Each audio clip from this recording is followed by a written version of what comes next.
Hey everybody, we're going to start the recording. So if you can find a seat so we can get started, it would be much appreciated.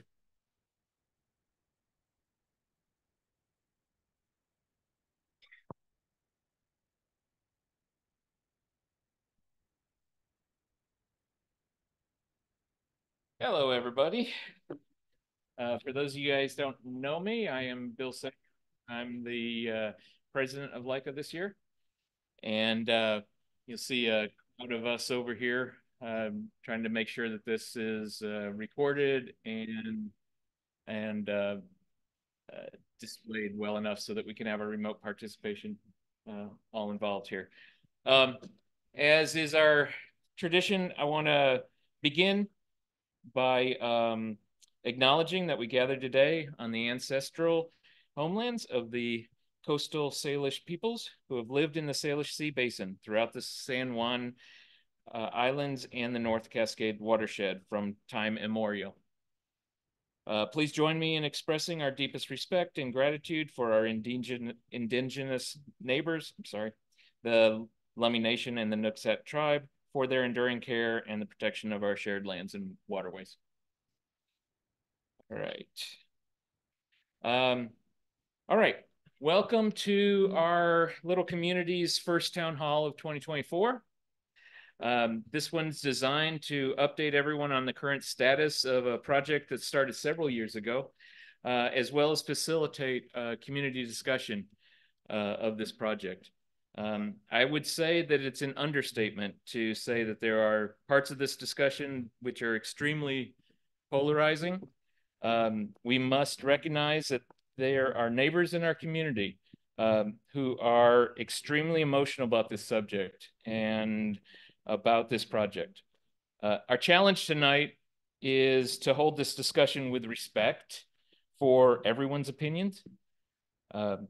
This is something that many think has been lost over the past year, that ability to be respectful, but I hope we can prove them wrong. Since this project's objectives is discovery, our presenters tonight will not have answers to all of your questions, but they have committed to listening and respecting your thoughts. Before I turn this over to our presenters tonight, the Public Doc Committee, as well as our guest from KPFF, I wanted to announce that we'll be back here in 1 week. So a week from tonight for our second town hall, just I think because we're gluttons on ourselves, but it's very important. We're going to have a discussion about an imminent ferry fare increase that's being introduced by our county executive a week from tomorrow.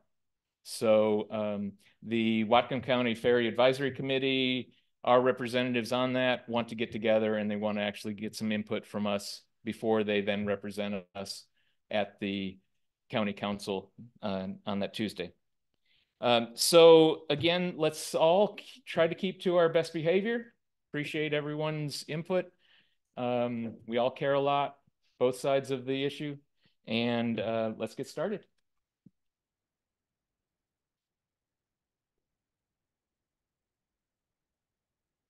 Start sharing now? Yeah.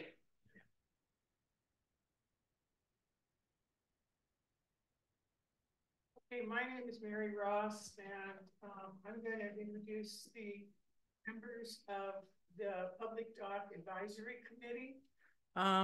And some of us are in the room tonight, not all of us are here. I am Mary Ross, and we have Chris Immer. We have in Roger Kessler. He's a new member. He joined back in the fall. And we also have Wayne Chaudier. I didn't see him in the room tonight. And Dave Thorne is back there. He is LICA's new rep to the Public Doc Advisory Committee. He was elected to the LICA board in January. And we have one other member who is zooming in tonight. Dave, are you out there? Okay. I am here. Hi, folks. Okay. Yeah, there's Dave. Okay. And that's Dave Perry. He's been part of the committee since since it began in 2021. Also not here tonight is Lane Corey, who has been an integral member of this committee. She has done all of the web postings and the minutes from the meetings and documenting things. She's been an incredible help to the committee. Also previously we had Nick Kluge. Alan Crum was with us doing Leica tech support and helped with the grant writing. Lee Mosley helped with the grant writing, and never a committee member, but Terry provided informal guidance and advice in the early stages of how to establish a working relationship with Whatcom County Parks and Rec and the Whatcom County Park and Rec Commission to help move this project forward to where we got today. And the other people that I'd like to introduce are Andy Bennett and Chris Burkhart from KPFF. KPFF is the consulting firm that we have hired to assist us in getting through a lot of the deliverables for this project. Okay. Yep. And going on, I know many of you might know this story, but it appeared to me that it's a little bit, might need to have a reminder here. How I got here today was the result of a ferry outage on July 31st of 2021. I'll tell you a little bit about the background of this. I had 24 guests at my house that afternoon that were there to have dinner and kind of explore the island. My husband, Jim, at the time, oh, not my husband at the time, no, Jim, he's still my husband. He was going through bladder cancer treatment, and he had gone through four treatments with no complications or problems. That Saturday, he had had his, I'm gonna read this right now. Oh, bad. Sit on it. Anyway, it turns out fifth time was not so good. That morning, he began just becoming really uncomfortable because the treatment irritated the lining of his bladder so much that he could not relieve himself, basically. And so we called the doctor, and the doctor said that you really should go to the hospital because there's just no one's, you need to go out and get yourself relieved.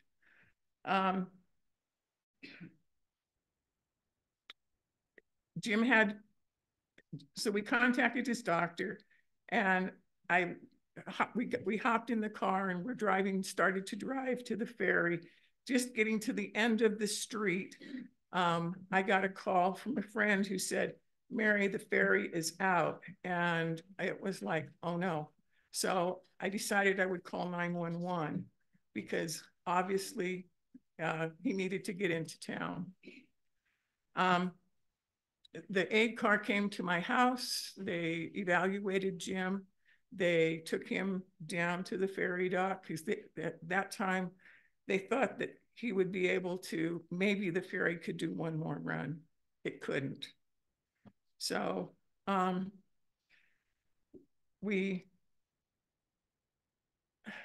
not as good at this. Michael Lish, the fire department chief, and the ferry, everybody did absolutely wonderful to help solve a problem. The ferry could not go. And Michael called Chris Immer, who was out on the water with his boat. I'll tell you a little bit about his story, but he was out on the water with his boat, and he was transporting people from the mainland. It was his daughter's wedding reception, and he was transporting people that had come from far out of town over to the island. And so Chris said, yeah, and he would take us over. Michael arranged for an aid car to meet us in town. I had asked Michael earlier, well, can Jim just take the helicopter, because we have Airlift Northwest insurance, and I was told that that was not life-threatening enough to take Airlift Northwest. So that's kind of how it started. I lived here for like 18, 19 years by that time, and I had never really thought that much about how it's difficult to get across with no ferry. And everyone has seen the pictures, I imagine, of people going up and down the rocks by Gooseberry. And as we were going down, I was like, oh, this is really tough. You know, I had 2 knee replacements. Jim was feeling pretty crummy, but you know, hey, we got down there, we got across. The folks with the Marietta Fire Department were just awesome. They took Jim and I. Normally they wouldn't take another person in the ambulance, but because I could not drive over to follow, they were really good. And Jim got his situation resolved, and then we came back, and we took a taxi back to Gooseberry, and you know, it was just kind of breathe a sigh of relief. And when we got off the ferry, off of Chris's boat, he picked us up on the other side, brought us back, and I just kind of realized as I was walking up those steps that there's got to be a better way of doing this. Those rocks were very difficult to navigate, and I kind of tend to be a person that's always like tried to look for positive solutions for things and something that would possibly benefit the community. In the meantime, the 24 people that I had at my house, there were like 12 of them that were staying in Bellingham and couldn't get back across. And there was one of them who was not very able to, and I knew that there's no way that she would have made it down those rocks to get on a boat. So I called my neighbor Dave Perry, who has a boat on a mooring out off of Isle Air, and he offered to try to take her to the other side in his dinghy, from the beach in his dinghy out to his boat. Dave, you want to chime in on how that went? Yeah, yes, Mary, I sure will. So your friend, bless her soul, she had some weak knees, and I took her and I don't remember 3, 4 other people in my 10-foot inflatable out to my boat, which was a outboard powered 25-foot boat with fairly high gunnel. She was not able to stand and climb over the gunnel to get into the boat. So I brought the bow of the dinghy to the stern, and as I hugged on to the outboard, her friends literally dragged her over the transom into my boat. And it was successful. I tied off the dinghy, I got in the boat, and we headed for Gooseberry. And the poor thing said to me on the way over, Dave, do we have to do this again on the other side? And I said, no, dear, there's a dock there. And she was so relieved. And that's why I joined with Mary on this public dock committee, because we need a way to get mobility challenged people into boats and off the island. And not just for emergencies and not just for urgent access, but because we live in the greatest cruising ground on the planet. And I would like to be able to take my friends who will not get in my dinghy out to my boat and take them on a tour of the San Juans and return them safely to a dock. Thanks, Dave. So what happened after that is I approached the Leica board, and I had a conversation with Chris because I didn't know Chris very well at that time. But I had a conversation because we had shared something pretty tough. And so that's sort of what I did. Is I approached, I was a member of the Leica board at the time, and I approached the board and asked them to consider sponsoring a public dock advisory committee to just talk about access on the island in good times and in bad times. We started out mainly because of the urgent medical access, but we learned pretty quickly that it's necessary. Just putting a ramp or something down that can only be used for one thing doesn't make as much sense as making something that could be used by all the islanders all the time. So I'll let, so I'm the one, you can blame me for this. But I have the goodness and the caring for my community is in my heart. And that's why I'm here tonight. My turn? Mm-hmm. All right. Well, for those of you who don't know me, my name's Chris Zimmer, and you heard our story and how it all began. And obviously, we've come a long ways in 3 years. I'll start right off by apologizing ahead of time. If I come across rude or obnoxious, that's really not my intent. And I've been told that happens sometimes. So I'm apologizing ahead of time. Our desire really is, as a committee, is to serve you guys, right? That's the whole, you guys know I hold to a certain book. Most of you know I pastor Island Chapel. And of course, I got a book that tells me I'm to love my neighbor as myself. And even those that don't necessarily hold to that, the fact is they're demonstrating it by putting in so much time and effort to try to come up with a solution to this. And my initial phone calls to Public Works in regards to the existing ferry dock was to ask, hey, what can we do to make it easily accessible for us? And the bottom line is Public Works, they're constrained. They can't do everything that they would necessarily like to do. The ferry crew, I know, Gary, I don't remember if you were there that day or not, but somebody had the crew come down and help everybody down over the rock. So we all pitch in. We all work hard to make these things happen, right? Which is wonderful, but there's certain things we can't just do. So I asked, well, can I just go ahead and go down there and pour some cement so people can get down the rocks all right? What do you think the answer to that was? Yeah, it doesn't work that way. And so, in my conversation with the county, I went, man, this isn't working at all. And then I remember Terry. Most of you remember Terry. She's worked extensively with the public system and knows how to get things done there. So I'm gonna call Terry and see what she has to say. And she suggested that we contact Parks and Recreation and see if there's any possibility of doing something with them.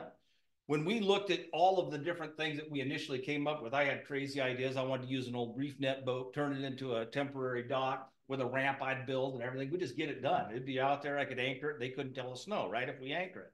Well, I got shot down, of course. And let's move on to something different, something that's more permanent. And so that's how we wound up getting cooperation with Parks. Terry said, listen, these guys, they want waterfront access. They have a budget that none of us have personally, right, to do something like this.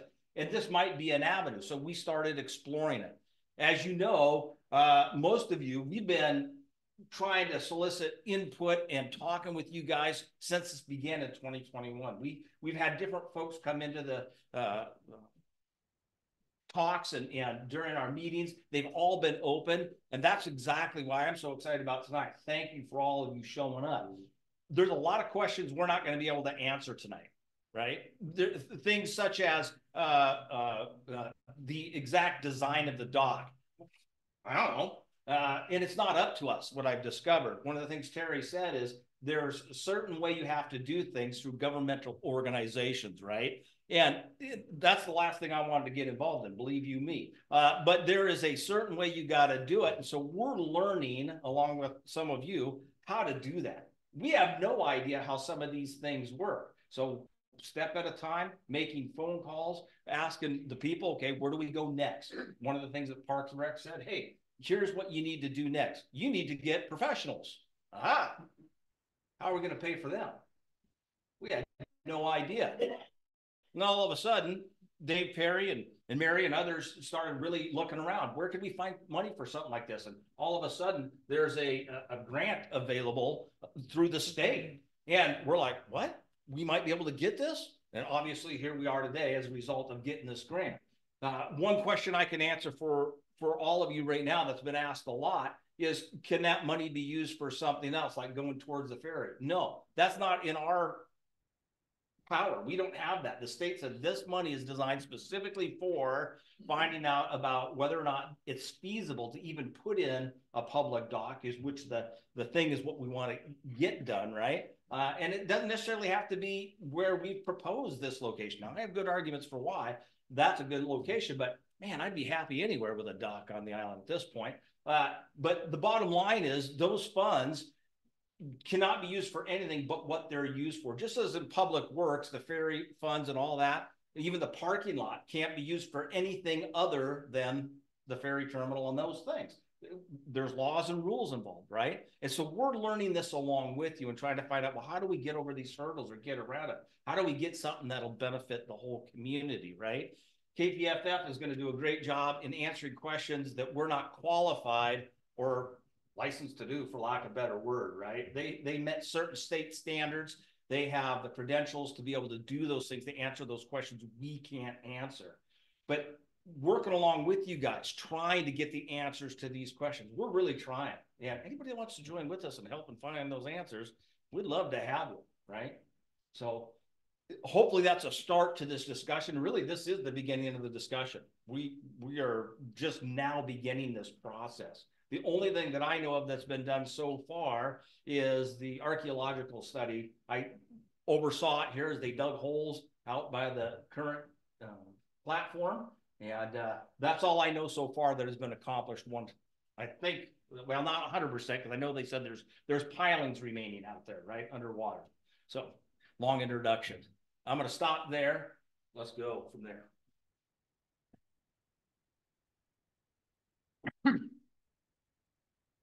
All right, back to.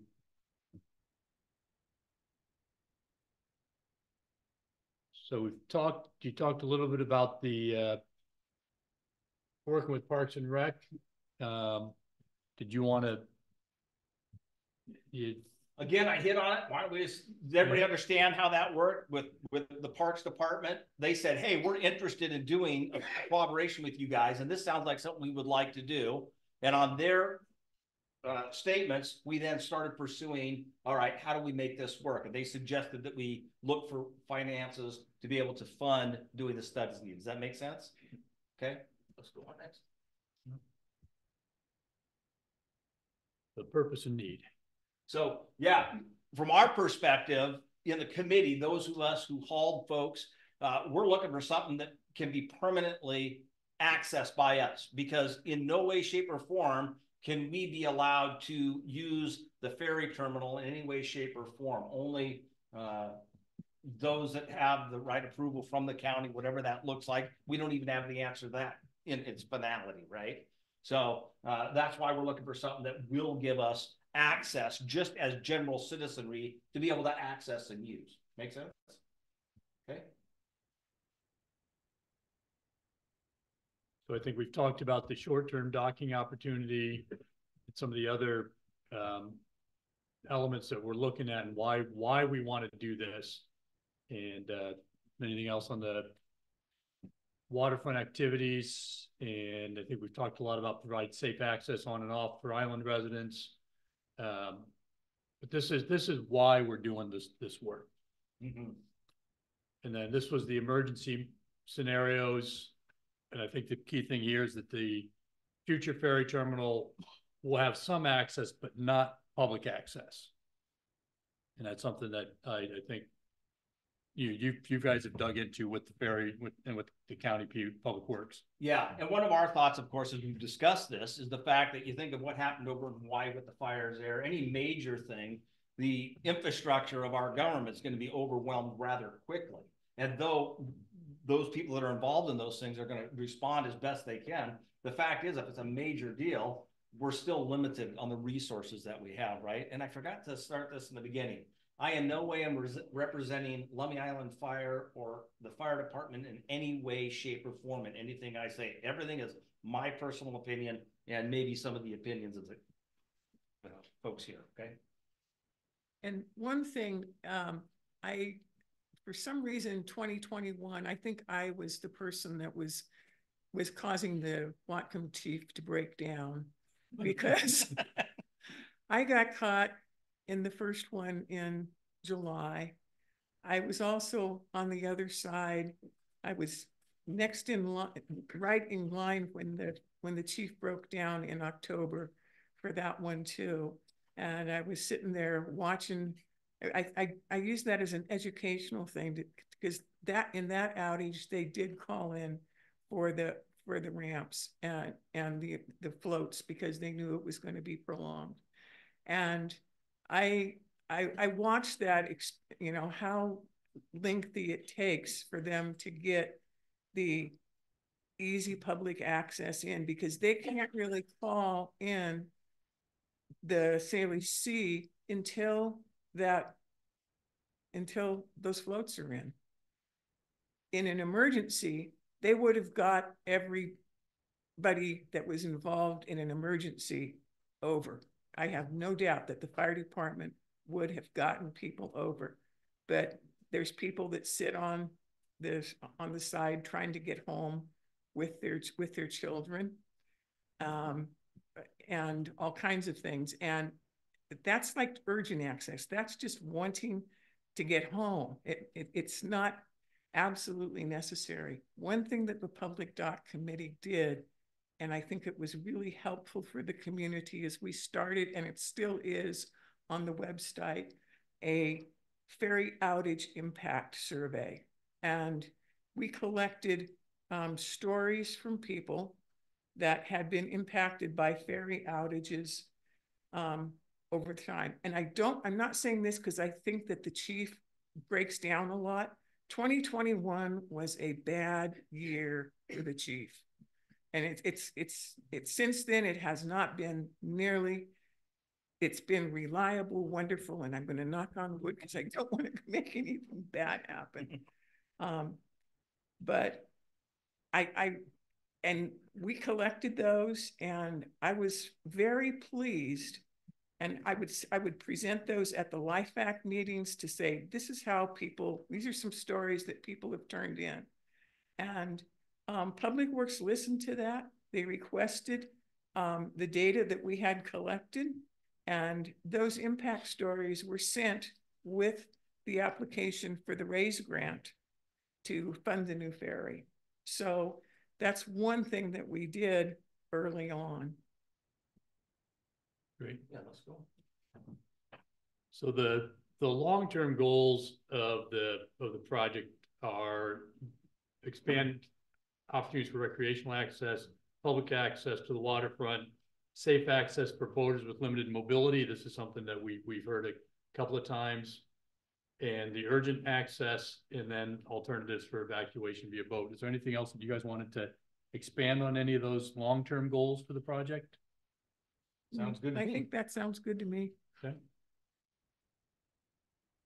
And then the community safety benefits. This is again what we've heard and what we've talked about, and it's the stories that we've heard tonight. You had some pictures here of people trying to get down over the riprap. there are things that are done within the design of waterfront facilities, marine transportation facilities to make sure they are accessible to people with all levels of mobility. And, you know, and it's got to be accessible at all tides, because sometimes you can't wait for the tide to come back in, and you've got to go now. So we really, whatever it is, it needs to be accessible all the time. Some of the recreational benefits that would come to having a dock like this on the island: outdoor education activities, place to go fishing or crabbing maybe, and access to human-powered crafts such as kayaks and paddle boards. You know, these are a couple of high points. Anything else to add to the recreational benefits? Okay. No. And just the historical perspective, you know, this is I'm not sure exactly how old this photo is, but you can see that where the current ferry terminal is, and, you know, where the old ferry terminal used to be, and now that's gone, but that's where the public access is. And so there's historic precedent for access. Obviously, I don't know what the dock will look like. It will not look like this. Okay. The 1920s to mid 80s dock, that's not coming back. You've got a perfectly good ferry dock immediately to the south there. But that is what's there, and that's some of the historic context. I think when they did the cultural resources survey, they found a few remnant piles of that dock probably, and they found a few historic piles. Any other historic perspective that we're missing on that? Just, I'd like to answer one of the questions that's been asked a lot, you know, about the environment and how this would impact that area. One of the things that I talked with the pile driving companies that do a lot of the work around here is the benefit to going in this site would be that we could encapsulate the broken off pilings that are still existing down there. I've done a lot of diving out there. I'm telling you, there's still a lot of broken off pieces, as well as the garbage that you guys used to throw off the ferry dock I heard about. And but those pilings could be encapsulated instead of having to be removed. So that's a potential benefit to choosing an area that's already been contaminated and can be made better. So yeah, that's the thought. Right. So a little about the outreach efforts to date. This all precedes our engagement. So if you guys want to do a quick recap of what you've done and kind of what you heard. I think we've talked about it pretty good. You guys, I know I've talked with a lot of you personally. You've been at the market during the summer months when Lane and many others were up there answering questions. And we just keep on trying to engage everybody. Yeah, we did put together, we had a first, you have to remember 2021, we still weren't getting together in person. This is the first time we've actually been able to be in a room together and talk about this. So, so we had a virtual town hall meeting via Zoom. We advertised it all the ways that we can in the Tome, in Brown Betty. We even went on Nextdoor and on the website and just put the word out. So we had our first town hall meeting where we started discussing things. After that, we sent out a public survey and we put survey copies. We advertised that in the Tome, all the usual places. And we had surveys. It could be either done online, or we had survey response forms at the Islander and the library. We ran that survey for, I think, about 2 or 3 weeks and collected it. And we were pretty amazed to see this because we had 194 responses to that survey, which is a lot for an island this size in February. We had, I can't remember the exact amount, but it's like it was like 92% people were in favor of pursuing a dock project. So, and that kind of gave us a little bit of saying, okay, it looks like there's a desire for it out there. So, and then 2022, We had booths in 2023. We had booths at the farmers markets, talked to people there, let them know what was going on. In October of 2022, we invited Whatcom County Parks and Recreation Commission to do an all island meeting. I have to say, we didn't have a lot of attendance, but we tried to get a lot of people there. And then we did a presentation to LICA in October of 2022. And we had just become aware of a grant project that is called Planning for Recreational Access. And this was a new program by the state of Washington that was to give communities just like ours a chance at getting funding for planning projects for recreation. So that's how we ended up applying for a grant. I'll have to say we were pretty not thinking that this would come true at all. You know, it's just like we're a bunch of people who are not professional grant writers. We're just normal, everyday folks. We did that, and we got turned down in the first round. They awarded like 23 different organizations that had applied grants. We got turned down, but we were pretty amazed to hear that we scored. We were two points below, so we were the third in line in the alternates, and that's pretty unheard of. There were like over 70 different agencies all over the state that applied for that grant. In the spring of 2023, we learned that that the legislature had come up with more money to fund more of these grants, and being next in line almost, we were funded. We learned that in May. We spent most of 2023 doing outreaches at the public market, trying to get people interested in getting more involved in this process. I am just ecstatic that there are so many people in this room today.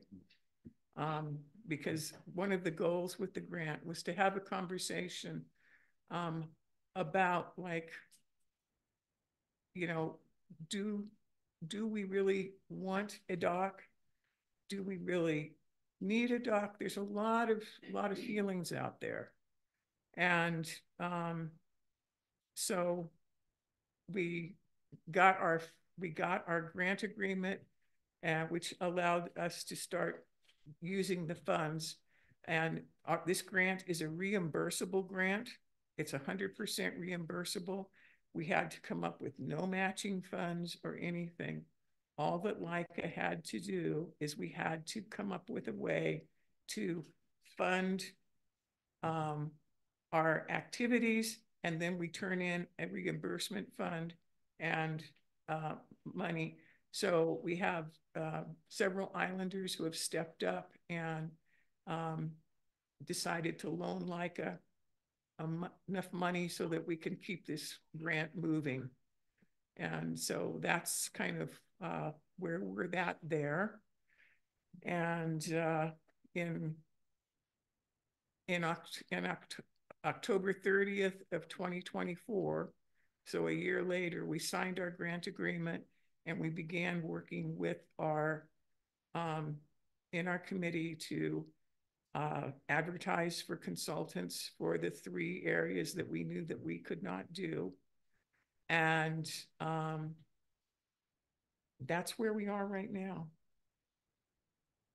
We've just started. This is our first community outreach. That's a real huge thing, to try to really reach out to everybody and have this conversation start. So this is our beginning. Mm-hmm. All right, so that's kind of how we got. That's all the work that happened, and it's a lot of work that happened before we got involved. And so what we'll do now is I'll talk a little bit about what we're doing and what the grant scope of work was and what we're doing related to that scope of work. Go through right now. Unfortunately, we've only got some very preliminary findings and answers. So as has been mentioned, we don't have a lot of final answers, but I'll go through this, what we've been scoped with doing, what we have done so far, and then kind of what's next. And then we'll have just kind of open it up for discussion and get everyone's thoughts. Because really we're in phase one, which is data collection. And your thoughts are a big part of the data that we need to collect to help us figure out what we can recommend in terms of what's feasible and what's not feasible. So with that, the grant was written specifically to this site. And you can see there on the left, the site is highlighted in purple, and on the right is an aerial view of the site at a pretty low tide.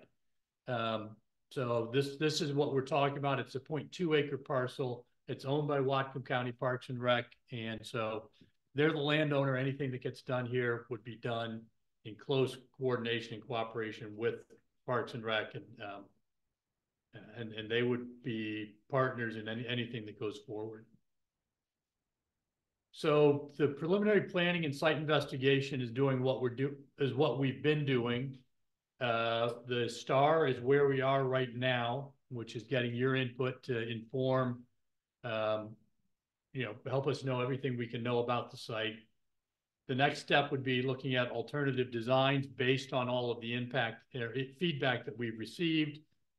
Once we've looked at the alternatives, the one that looks the most promising gets developed to the concept level, and we're issued with the final report.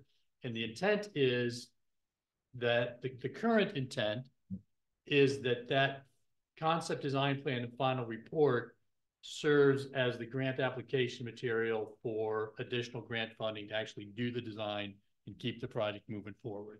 So that was the plan when the grant was written. And that's still kind of our scope of work. That's what our contract says. Throughout that is the community outreach. And, we're doing this meeting, we'll be doing surveys, and the Public Doc Committee has a website. They're always, collecting feedback. We've met with Whatcom County Public Works, gotten their feedback and their initial thoughts on the proposals. And so that's kind of where we are right now. And that's the big picture scope of work. But as I said, all we've done so far is the preliminary site planning and investigation, which is primarily focused on traffic study and parking. Where would people park if they're using this? Safety. The question is, is there room for a sidewalk? Could a sidewalk be put in? Cultural resources, as was mentioned, we have had a cultural resources expert go out to the site and look around to see, is there any cultural resources there that we really need to be worried about? And then we also have an environmental consultant on the team that's going to do some eelgrass survey to see what's actually in the intertidal zone there relative to eelgrass or other marine plants that are sensitive and of concern in terms of marine construction, and trying not to disturb critical habitat. So it's not just eelgrass, it's macroalgae of all sorts. But that survey was supposed to happen a week and a half ago, but the weather was too bad. It was supposed to happen this past Friday. Weather was also not going to work. And so we're waiting for a weather window that coincides with the biologist's availability to get that survey done. Hopefully that'll happen soon. It's supposed to be really nice next weekend. So cross your fingers we can get that work done. Like I said, this cultural resources is done. We are looking at, we've got civil engineers and traffic engineers that are looking at the parking situation, looking at the feasibility of a sidewalk. We have collected a lot of data from Whatcom County Public Works. They have studied the feasibility of putting a crosswalk in this area. And so that's additional data that we've collected and that we're pulling together to inform, what improvements need to be made not just on the water side with a dock and a ramp and getting to that, but also making sure that there's safe and adequate access to the dock. So some of the concerns that we've heard and some of the things that we're doing to assess those, there's a question about access by land. Can vehicles park safely? Can pedestrians get there safely? Is that viable on the land side? If people were to park, how many people could park? There is a little pull out. What's the capacity there? Is that safe? And there has been expressed concern for people that are using the dock, using beyond the dock, which is, totally that's something that could happen. And so we are doing the engineering analysis related to safety. We're doing the parking analysis regarding the geometry of the site, what fits, and part of it is what's the demand. You're probably not going to have 50 cars parked out there, but you could likely have several. So we're looking at that parking analysis. On the environmental side, like I mentioned, the cultural resources, we've done that work. We don't have the final study. We've heard the preliminary results. Eelgrass presence, we're still waiting for the weather and scientists' availability to overlap. And then we are also looking at the weather conditions around here, tides, exposure to wind and waves. We know that the ferry makes it across most of the time, but there are times when even the ferries don't cross, very rare, but that's something else that as designers of floating infrastructure, we can use U.S. Army Corps of Engineers standards and other modeling to figure out, how big does this need to be so it's not just getting tossed around? How big would guide piles or other anchors have to be? Things like that. So we're collecting the data to tell us how big those forces will be, which direction they're going to come from, so that when we get into the alternatives, we can look at different systems for holding things in place and putting in things that are going to last a long time and be safe to use in most conditions. There's some conditions where nobody's going to be in a small boat would even want to come out here. And there it doesn't necessarily need to be operational, but it needs to survive so that when conditions calm down, you can use it. And so getting those design standards developed and defined is part of what we're working on right now. And then the access by water, bringing in boats there. As I mentioned, we talked to Whatcom County Public Works. We've heard concerns about the increased vessel traffic, how it might interfere with ferry operations, safety concerns with people unfamiliar with operating around ferries. And so we're looking at, what are those concerns? Really, what does the Coast Guard say?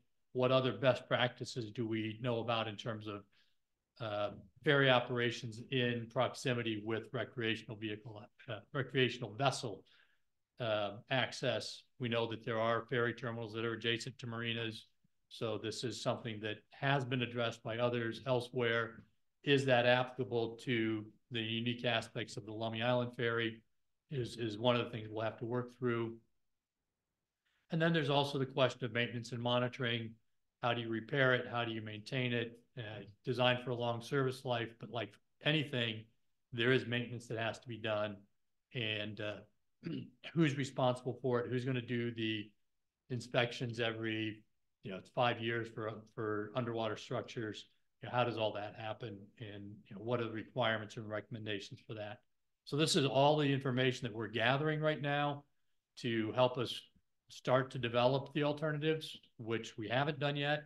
We want to hear from you and get your concerns so that those concerns can be incorporated into the alternatives to help us figure out, one, is it feasible in the first place? And two, if it is feasible, what are some different ways that you could put in a dock that works here? So that feasibility is really still the question that we have to answer. If we determine that it's feasible and it's worth going forward, we'll look at the alternatives and come up with the best solution to the problem. So, that's a quick background. Like I said, I don't have a lot to present just yet because we don't have the answers. We're starting to ask, we've asked the questions, we're beginning to collect the data. The engineers are working on the upland pieces of it. We are collecting the information on the environmental pieces.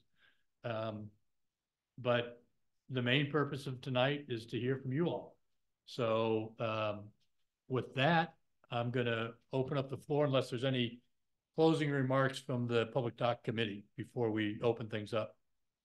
I think the one thing is we have been collecting people's concerns since day one of this, and we have published most of our meetings on the website. We've tried to be real transparent about things, and we have already forwarded all of the concerns that have been sent in. Every letter, if you go onto LICA's website, there is a thing that is updating as we go, and that we'll continue to do that. Yeah, and we have been, as part of our research, we have been looking at all of the data that's been collected. We've read all the comments that have been received. And so we're trying to get an understanding of the sense of the island here. One question the first question that was asked is something that I forgot to mention as one of our deliverables and one of the products that we're going to produce. We're producing a stakeholder and tribal engagement plan, and that plan will specifically address.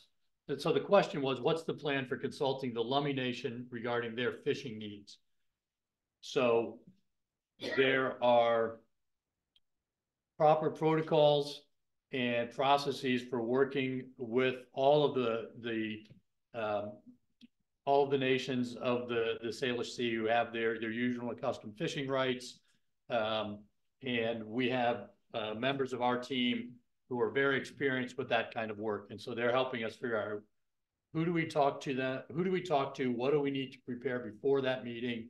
How do we set that up? What do we follow up? So part of our deliverable is a very specific engagement plan that specifically addresses the issues around working with the tribes.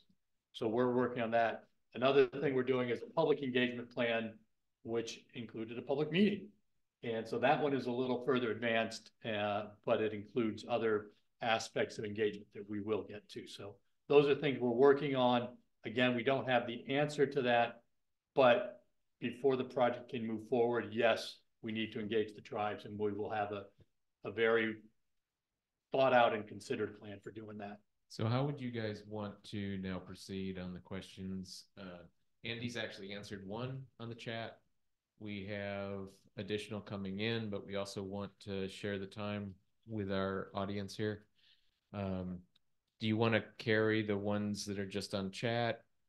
And anyone who would like to ask a question in the audience, we have wireless mics Carol's got over there that she can come through and just signal over to her, and we'll just try to fill our time. Yeah, let's see if we've got anyone in the house that wants to. What I want to make sure is online questions scroll. And I want to answer them before they scroll off the top. All right, you'll keep checking. Okay, great. So, any questions from the floor or comments? You've read all the information. Is there a reason you chose this site over other sites? Why is this the site that you're focusing on? I think some of that was addressed, but I'll take that one on. The reason for it is because it was the least restrictive and the easiest path forward. The Parks Department has money available for increasing access to the water, and they want to participate along with somebody and seeing that happen. And so it was the path of least resistance, bottom line. And in our mind, it's the shortest distance between here and the mainland, right? And so though this isn't an emergent use, if we're going to use it and we need to move people, it's just the closest. So again, we're not set necessarily on this site, but this grant is specific to this site because Parks invited us to see where we could go with it. Does that make sense? Okay. I don't think I need the microphone. Okay, and my question is, will you be asking where the tribes exactly where you're going to take this vehicle over there? Has that been, is that part of your? You mean a landing site for vessels on the other side? Well, this isn't proposed as a ferry service, so we're not proposing any vessels. We're only, this study in the project is just a dock that any vessel up to a reasonable size can access. So landing sites on the other side are not part of this. I'm sorry. We folks, we have to use the microphones in order so the remote. There are actually 52 people remotely to be able to hear you. Good point. As well as if we could also repeat the question. Yes. Sorry. Can I jump in there, Bobby? Just in conversations I've had with guys over at the dock while I'm filling my boat, I've asked them personally, what would you guys think if we had a public dock over there? One of the gentlemen definitely said there'd be something to be against it, but most of them would want to. Now, obviously, this is their opinion, their viewpoint. But right now, if we go over and we go up to the gas dock or use the boat ramp, they want $5 from us and they're happy. That's just personal conversations I've had. Does that answer your question? Yes. Okay, we've got some from the chat. What is the use plan? Day use, overnight docking? I don't think we've defined that yet, but I don't think there's an intent for overnight. There, just in general discussion amongst us and with many of you, the idea would be load and unload only, just for the fact of not fighting over space. And anybody that would want to be able to use it would anchor. We never in our imagination would want to have moorings put out there. People have boats, you should learn how to anchor and use your dinghy to get to the dock. So it'd just be load and unload in our mind. But again, that's not necessarily up to us, even as a community as a whole. If it's Parks Department, they ultimately have the say on how it's used with input, but that would be our vote.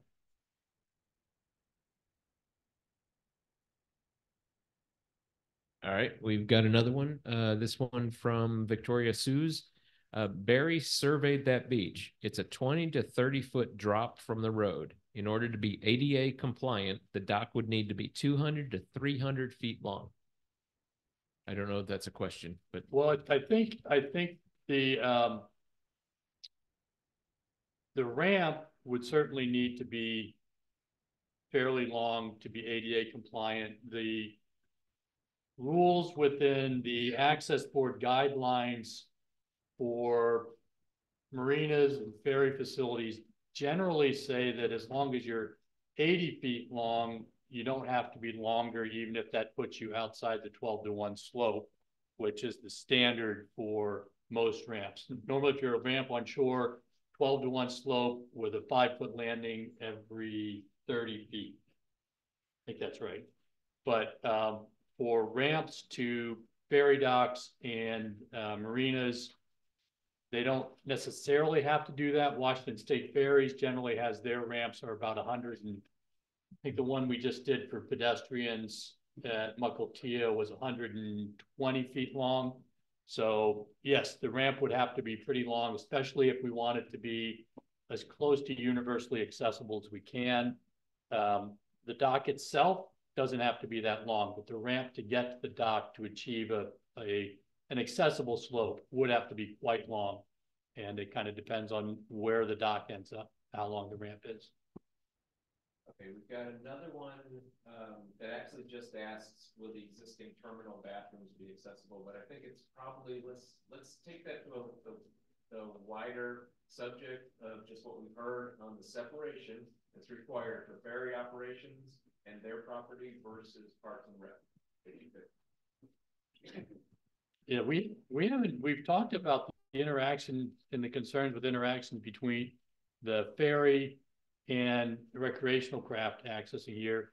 I don't think we've asked about the terminal bathrooms. It kind of ties into the question about safety between pedestrian access to get there. But yeah, have we talked to Public Works? We haven't. That didn't come up in our discussion with Public Works yet. No, I'm sorry. Maybe I was confusing. The part, folks, that I wanted to pull out was how what we heard from Public Works in that there are laws that, like, we can't use the parking. The ferry parking cannot be used for park and recs. They have to be Actually, there's laws that keep that usage from being, you know, co-used. They have to be separate. Right. And so that's all I'm looking for to turn that question. If And you want to elaborate. I'd like to just remind people that there is like a parking lot for the library. A lot of people use the ferry parking lot for not ferry things. There's a lot of abandoned vessels, not vessels, but yeah, there's been boats parked there for long periods of time. It's Lummi Island and, you know, but it's a good question. We're not allowed to count on ferry Mhm. parking. That's right. access. I'm not gonna stand there and tell you don't come in, but we're not allowed to count on it. Mhm. So, yeah. Question from the floor. I have a question. Live? Okay, I'm Randy Hathaway. I have a question with regard to how this morphed into a recreational kind of experience rather than safety. I know looking at the plans in the library for the new ferry, there's an excellent 16 by 30 foot floating dock that can be dropped anytime for emergency uses. Is that correct? I'm not sure how quickly it can be dropped, It can but be yes, dropped it's, for this on both sides. okay. So the emergency part of it's being addressed with the new ferry system comes online. So my question has to do more with this has become a recreational interest and who benefits from it in Lummi Island compared to others who have benefited. I understand the interest. I don't mean that. And I've had both in the past, so please understand that. Yeah. My question has to do with location. I spoke with the county, and I believe you have spoken to the county. Yeah. Public Works. Can you tell me what their comment was? And I believe the committee has also heard from the county. Yeah, we were actually all on the call with the county together a week and a half ago. The time moves. It was the 28th. Yeah. Anyhow, so yes, we have, and the county has some significant concerns about the location of this dock and particularly what it means in terms of recreational vessel traffic in the area. So the county public works ferry operations has expressed concern about this particular site. I think it's still a very strong concern, if I may say this. I've talked to them, and the question has to do with safety on the roads and access to the facility and parking. So the facility location currently being considered is one that has a lot of questions about liability and safety in and of itself. And I know earlier Chris mentioned another place would be fine for the island to have. It was available. I think he made it today. I wrote that down. So in this case, being that this looks like a very difficult kind of work, I'll put it that way, to meet a lot of interest. I'm not opposed to having something of that nature sometime on the island, if the island community wants it.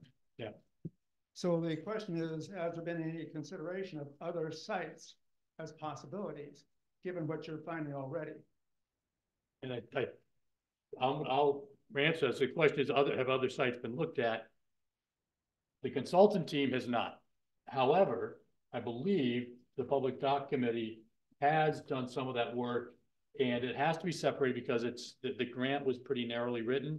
But you can just a little briefly about what you have done. Yeah, so I believe on our site there is some comparisons that we've done. All the folks that we've talked to have waterfront property. Would they be willing to sell? All those things we've done a lot of work in considering those things, but we've still come back to this is the easiest path, the least amount of infrastructure needing to be done, the least amount of non-mitigatable situations, right? So in my mind, everything that Public Works has brought up can be mitigated. And I'd love to talk to it, but let's make sure we get more questions. I'll stay as long as you guys want to give you my ideas. But again, they're just my personal ideas. They're not data-driven, objective standards that has to be met by these guys. Thank you for that clarification. Thank you. Let me add one more thing. Last week we did go to the Washington RCO project office and ask them to look at the ability for us to actually have an addendum added to our grant to be able to look and pay basically to fund the ability to look at alternative sites. Because as I said, this one was written very, very closely to this. But we have gone to the office. They said, that it was going to be a week or two before they could get back with us. They had to go through their channels and such. So the committee is looking, like I said, is looking at these alternatives at the same time. Yeah, and one thing is that if it would change our grant deliverables, and so it may result in us losing funding completely if we decide to go that route.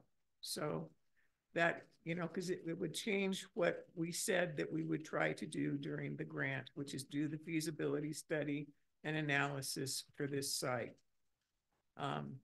So that, that's not a done deal. We're waiting to hear back from our grant manager on that. Other questions from the floor? All right, let's go back to online then. We've got Peter Earl. Would the availability of a dock increase the economic viability and increased open hours for the Beach Store Cafe? If it helps the beach store, wouldn't that make it better for all islanders? Well, when I got off the ferry and walked up here, I thought, God, it'd be nice if that store were open. I was hungry. That's really not something that we're looking at intuitively. It would probably help a little bit. Again, it doesn't feel like it's going to drive that much more business, but we don't know. It's a good question. It's something to consider, and as we ask around and think about other questions, that's something that we can ask, and it'd be curious to know how marginal they are in terms of their hours now, or if they just need just a little bit more to be open a few more days, or they need a lot more to be open a few more days.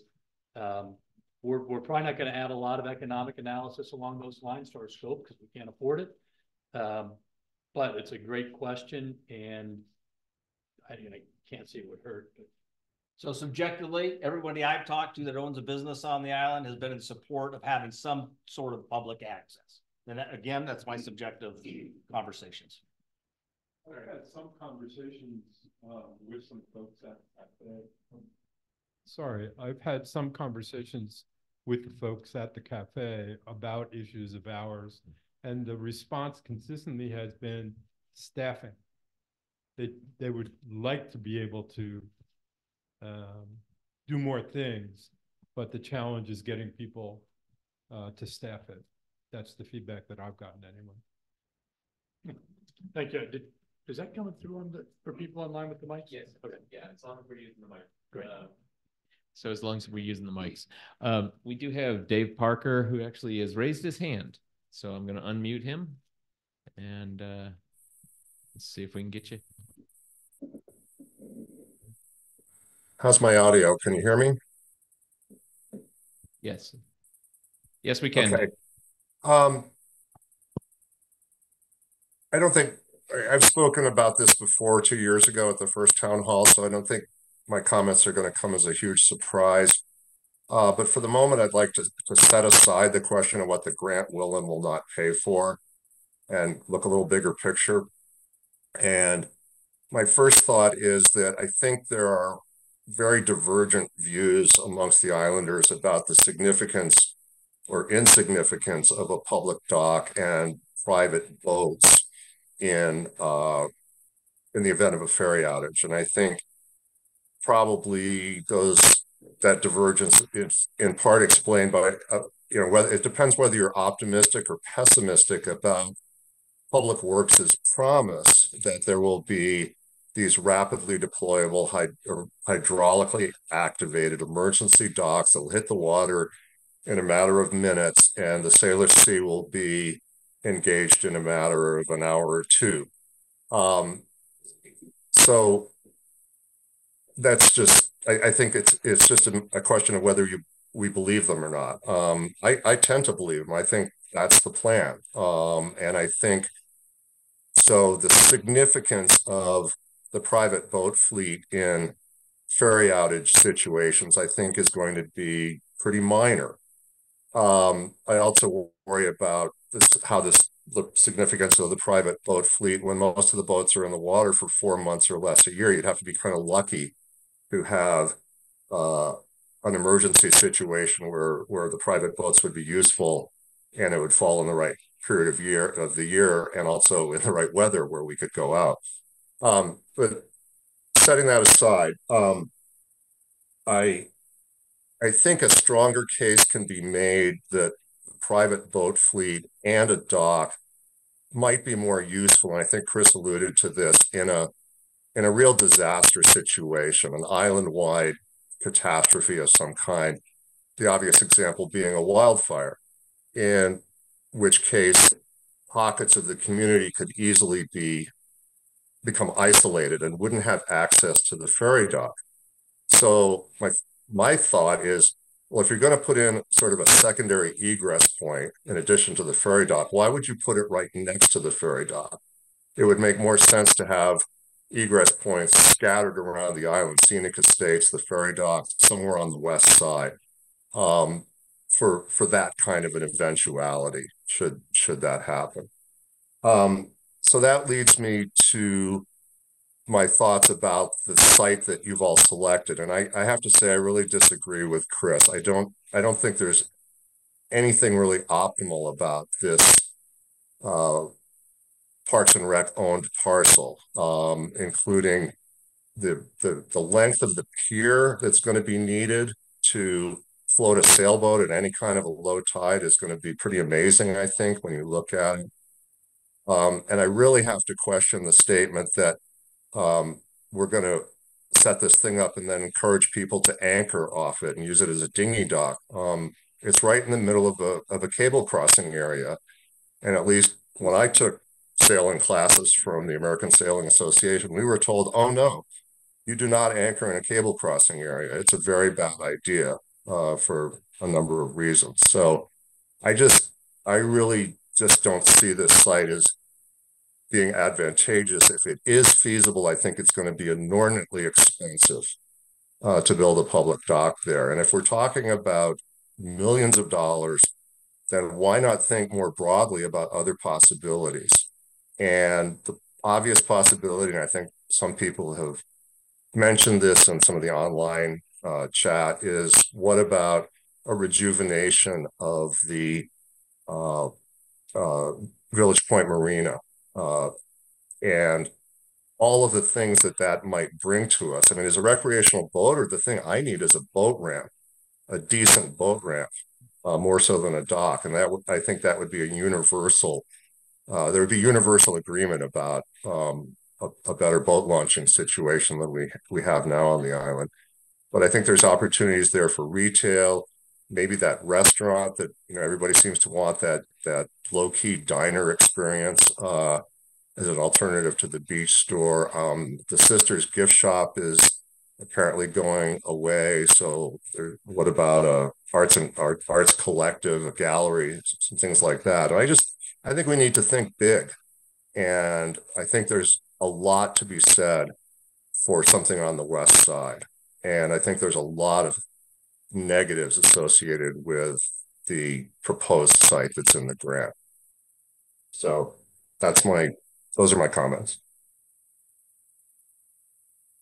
Thank you. And just going back real briefly, your first question was the total scope of the grant and what the grant is funding. Was that was kind of, I think that was the first thing you mentioned. You're on mute.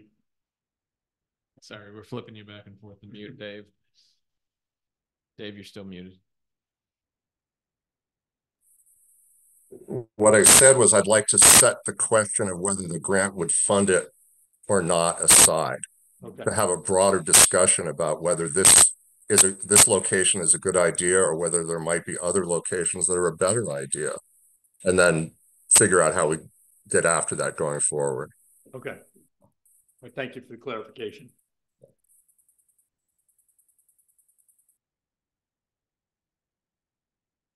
All right, we've got Any other response to Dave's points? Sounds great. Thank you.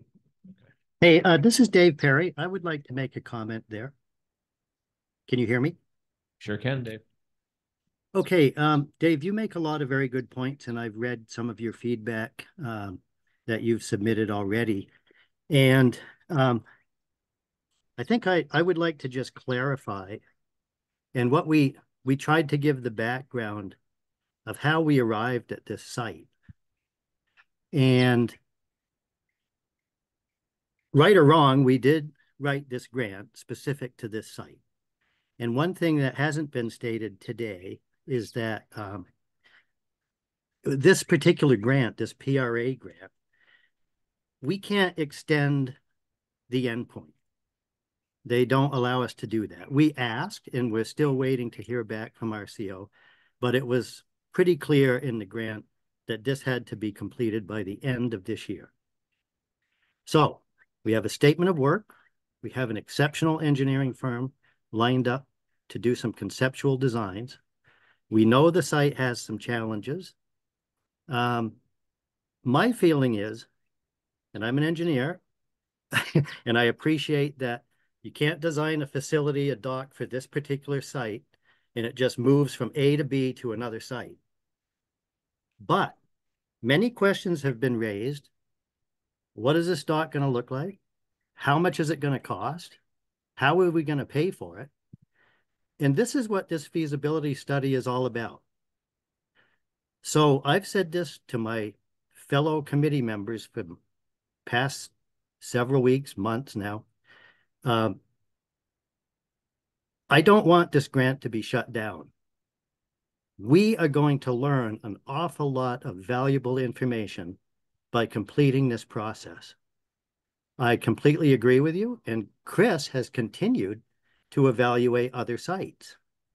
And I believe that RCO, in their Parks and Rec open space plan, has committed to expanding saltwater access, not only in Whatcom County in general, but specifically on Lummi Island. And your point about a boat launch is perfect, because we all know that the launch that we have on Lego Bay now is pretty challenging. There's no dock there. So perhaps a facility on Lego Bay with a dock and a ramp is a better idea. But I don't want us all to lose sight of the opportunity we have to complete this grant study. I've heard some comments that this is a waste of money, that the money should go to other state issues like feeding the hungry. That's not the purpose of the funding for this grant. Washington State funds RCO to expand recreational opportunities in the state. If we don't spend this money for the betterment of Lummi Island, some other grantee will get the money. So I would like everyone to support the Public Dock Committee and LICA to complete this study with the understanding that there's many of concerns here. We're trying to address all of them. And ultimately, maybe we build a site that includes all of this input on Lego Bay or somewhere else. But that's just my personal feeling on it.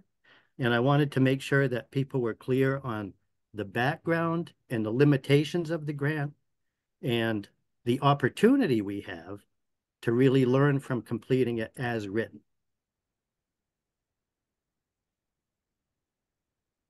That's all I have. We got a couple more comments online, but go ahead. Okay, yeah. I just wanted to know with we talked about safety in that. Would the fire department have a boat, available to use with this? That I didn't think so. I didn't think that's something they wanted to take on, but I just was curious. And then also with this being a year-round float intended to be, with the ramp, I'm assuming would probably have to lift during rough weather. Who on our side of the island would be in charge of that? Would we have to wait for the it wouldn't work if we have to wait for the Parks Department to come out and put the ramp down. So, so I guess, you know, the little nuances of things we need to figure out probably along the way. But the other thing I just wanted to add is a kind of a personal opinion. If you've been around Chuckanut Bay today, there is a proliferation of private docks all around that bay now. And I sure would like to see the island pursue a shared public dock and not a bunch of private docks all over the island. I don't think I see that happening anytime soon, but you know, give it time. We don't want it to change. We like it. I'd like to answer that question if I could about the who would be responsible for it. I know many of you are very publicly minded and contribute in so many different ways. And so as we've talked about it, just like state parks have park hosts, and Whatcom County Parks wants to work with local citizenry to have a working relationship. So exactly what that would look like, I have no idea, but that's just something that we've thought of.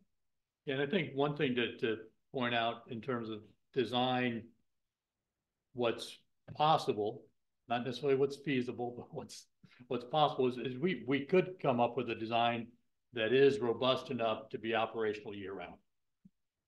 Heavier, more expensive, more piles, maybe further offshore, you know, but it's something that could be done. And so that trade-off is something that we would look at in the alternatives. And so maybe one alternative is something that does require the gangway to be hoisted out of the way in rough weather. And that has one set of attributes and another alternative doesn't. And what does that look like? So that's what we'll get at next time around. Next phase. Yeah. So, you know, I'm really new on the island, only been around since May. And this is my first meeting like this that I've come to. And I didn't know what to expect. And I'm on the committee. And one of the things that I've been aware of is, you know, I've worked with state governments for way too long. And the next time I see an excellently written grant application from state government will be the first time that I've ever seen one. What's happening here is there's a confluence of two different things. You know, this grant is forcing the question of, is this thing a good idea? Should there be one? And what are the logistics of, you know, where should it be? How much is it going to cost? How many feet of dock width? Things like that. So I'm just trying to check the pulse of what I'm hearing. Because it feels to me like what I'm hearing is I don't hear very many people commenting that this is not a good idea if it could occur in a way that's palatable and feasible. What I'm hearing is concerns about the logistics of how it could happen and how it could proceed and what all of the issues are. And I'm just wondering if anybody might comment. Am I hearing close to what the sentiment has been this evening? That I'm not hearing a whole lot of criticism of the idea, but more a focus on how could this happen and where should it happen, et cetera?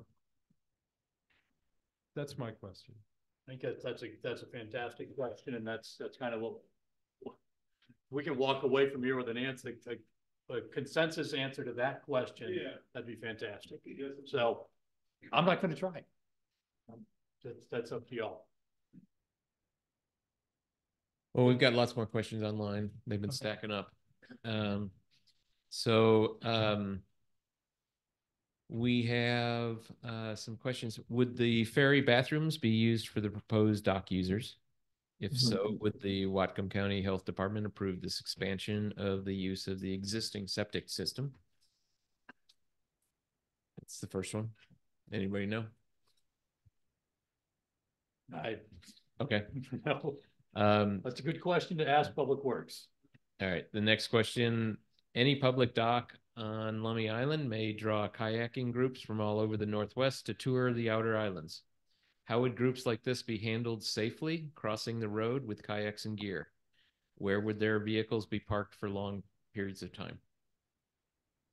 So that's part of what we're looking at, is what parking is available, what's feasible. You know, groups like this, I don't know exactly how they work, if they have a chase vehicle that follows them around and meets them at the places they land. I could easily see just kayakers coming and parking their kayak and walking up to the store if it's open and get something to eat. But parking and public safety and crossing the road safely, those are all things that we are looking at as part of our feasibility study. Okay, the next one goes back to the concepts of the additional traffic. So it says Friday Harbor has boating docks right along with the state ferries, as we're all aware. I think Public Works needs to answer the difference. And then someone continued on that and says Friday Harbor has a multitude more retail and hospitality services than Lummi, and the San Juan Island is massively larger than Lummi. So I don't know that we have any responses to those. Those are good comments for to keep in mind, and will definitely be part of the record. The next one is a good question. Please clarify the use of recreational use where visits, you kind of touched on it, but where visitors have a place to moor versus the pull up, drop off, leave comment that I heard. So I think what I heard was that this is just a pickup drop off dock. It's not, definitely not overnight moorage, probably not even, you know, park for a couple hours. Although if you're in a kayak, I don't know what else you can do, but I don't know, you want to clarify that, or just kind of. In our conversations, that's definitely been a concern. And so that's why we've said in our minds, just pick up and drop off. For small boats like that, for dinghies, kayaks, yeah, you can leave it tied up. It's no problem. But we're not like the guys up in Alaska. For those of you who fished up there, you know what I'm talking about. You get 20 boats rafted off one, right? People don't play well as boaters down here in Washington when it comes to rafting up to one another. So that's why we would, in our mind, say, you know what? It's just pick up and drop off. We could sign it as such. Yeah. Put up signs so people know when they come here that there's a. Yeah. Okay. But again, that's our subjective perspective. Yeah. Okay. Hey, Chris, Dave Perry here. I just want to clarify because it is in our, I think in our background information and also in the grant. Sorry, I thought I did turn my video on. We talked about, and I'll be honest, my vision was maybe enough dock space for, I don't know, 4 boats, maybe up to 30 feet. I mean, this is all part of the feasibility, right? Idea, concept, design study. But in my experience around the San Juans, there are many docks where you can pull up for 2-3 hours, no overnight. I think in keeping with some of the earlier questions about, could this be an opportunity for more beach store business? Well, if you can only pull up and pick up and drop off, that's not going to be the case. If you can dock for a few hours, you can go to the Islander, you can go to the farmer's market in the summer. And I would actually be in favor of that. And I just wanted to point out that if you go through and you read some of our background information, you'll see some of that discussion in there. If to address concerns about how do we supervise that kind of behavior, right, or activity against abuse, then maybe a drop-off, pickup only is the right solution. But I just want to make that clear to everyone that there's been some other perspectives tossed around. So there you have it. Yeah. All right, we'll continue. We've got comment here. I'm 100% for a public dock in the proposed site.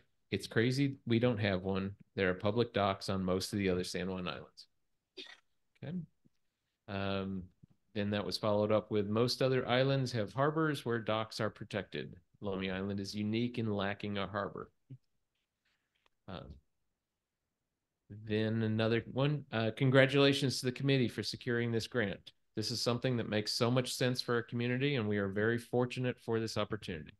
We need this, and I look forward to hearing the findings and recommendations from the consultants. Thank you. and onward. Just a comment, and to make sure everyone knows, Lummi Island Heritage Trust's restoration of the old quarry, the Aston Preserve, included an emergency helicopter landing zone and shoreline design that supports landing crafts. These design elements were included in response to the community's input and have been completed. I believe LAHT will also be installing mooring buoys in Smuggler's Cove for recreational boat day use while protecting the eelgrass and kelp beds. So thank you very much for that. Looks like we've only got a couple more. So even though this grant study can be stopped at any time, if this site is found to be unfeasible and the money cannot be used to consider other sites, this is really unfortunate since the selected location has so many problems. Who will make the decision to stop spending this $100K? The LICA, the Public Dock Committee, or the consultants? And I think it won't be us since you guys are the clients. Yeah. And so it would eventually, it would be LICA, because we are just a committee, an advisory committee to LICA. LICA is the entity that applied for the grant. And so it will fall down on the LICA membership and the board to have that discussion and that decision. And so I could follow up on that since, as you know, LICA is a membership organization. And we are totally volunteer. So we have been to this point pretty highly challenged as we've tried to discover and what we've looked at to actually support this grant. So is the committee. It is an unbelievable amount of effort the committee has actually been doing. I mean, if you want to join the committee, then you will have entertainment almost every day of the week for months and months. Okay. December 31st. I will tell you that Jesse and I did increase our focus on this committee over the past month or month and a half. And we have literally been able to do nothing else for LICA. Now, that's actually concerned us. I mean, and that we have a lot of other needs and you know, what are benefits from LICA that we provide to the community. And at the same time, the committee has been really pushed to, they don't have a lot of volunteers. They've had people unable to make their time commitments and such. And this hasn't been easy. So we're still the board is still really evaluating what our position is on, our position on this project. We're concerned with what effort can we do. This is a very strange project. You know, it's very unusual to have a volunteer organization have to put up this much amount of effort for this kind of project. I mean, you just don't have these, our organizations just don't have these kind of projects. I mean, where you've got $100,000 contract, we had to go and look at additional insurance. We've had to look at additional accounting services, legal services. There's been a nudge. And the committee's actually worked wonderfully with us to try to remove as much as they could from asking us for more. But we still are trying to figure out how can we keep moving forward with all our other commitments while supporting this project. So, you know, and unfortunately, I'll tell you, it's also, I mean, y'all have been great today and tonight, but we all are aware of, again, what I started out with, how controversial this project is. I mean, we've all got our opinions, and some of those, as has been characterized, have to do very much with the site that is part of this grant. And I don't, you know, my concern is for the LICA organization itself, and because I believe in the benefit that we provide to the community. And I can't let the project legally destroy LICA. I mean, it would be legally, and we've gone and looked at that. We've protected ourselves. Great, moved on. But there's also being so controversial. I don't want to be having a project that actually tears this community apart if it really came down to that. The good part is no one's shown up here with torches, and yeah, at least not in the room. But, you know, you guys are absolutely maintaining what I've come to love about this island and the community, and what really drives those of us on the board to really be, you know, keep working for the effort that we do to keep providing those services.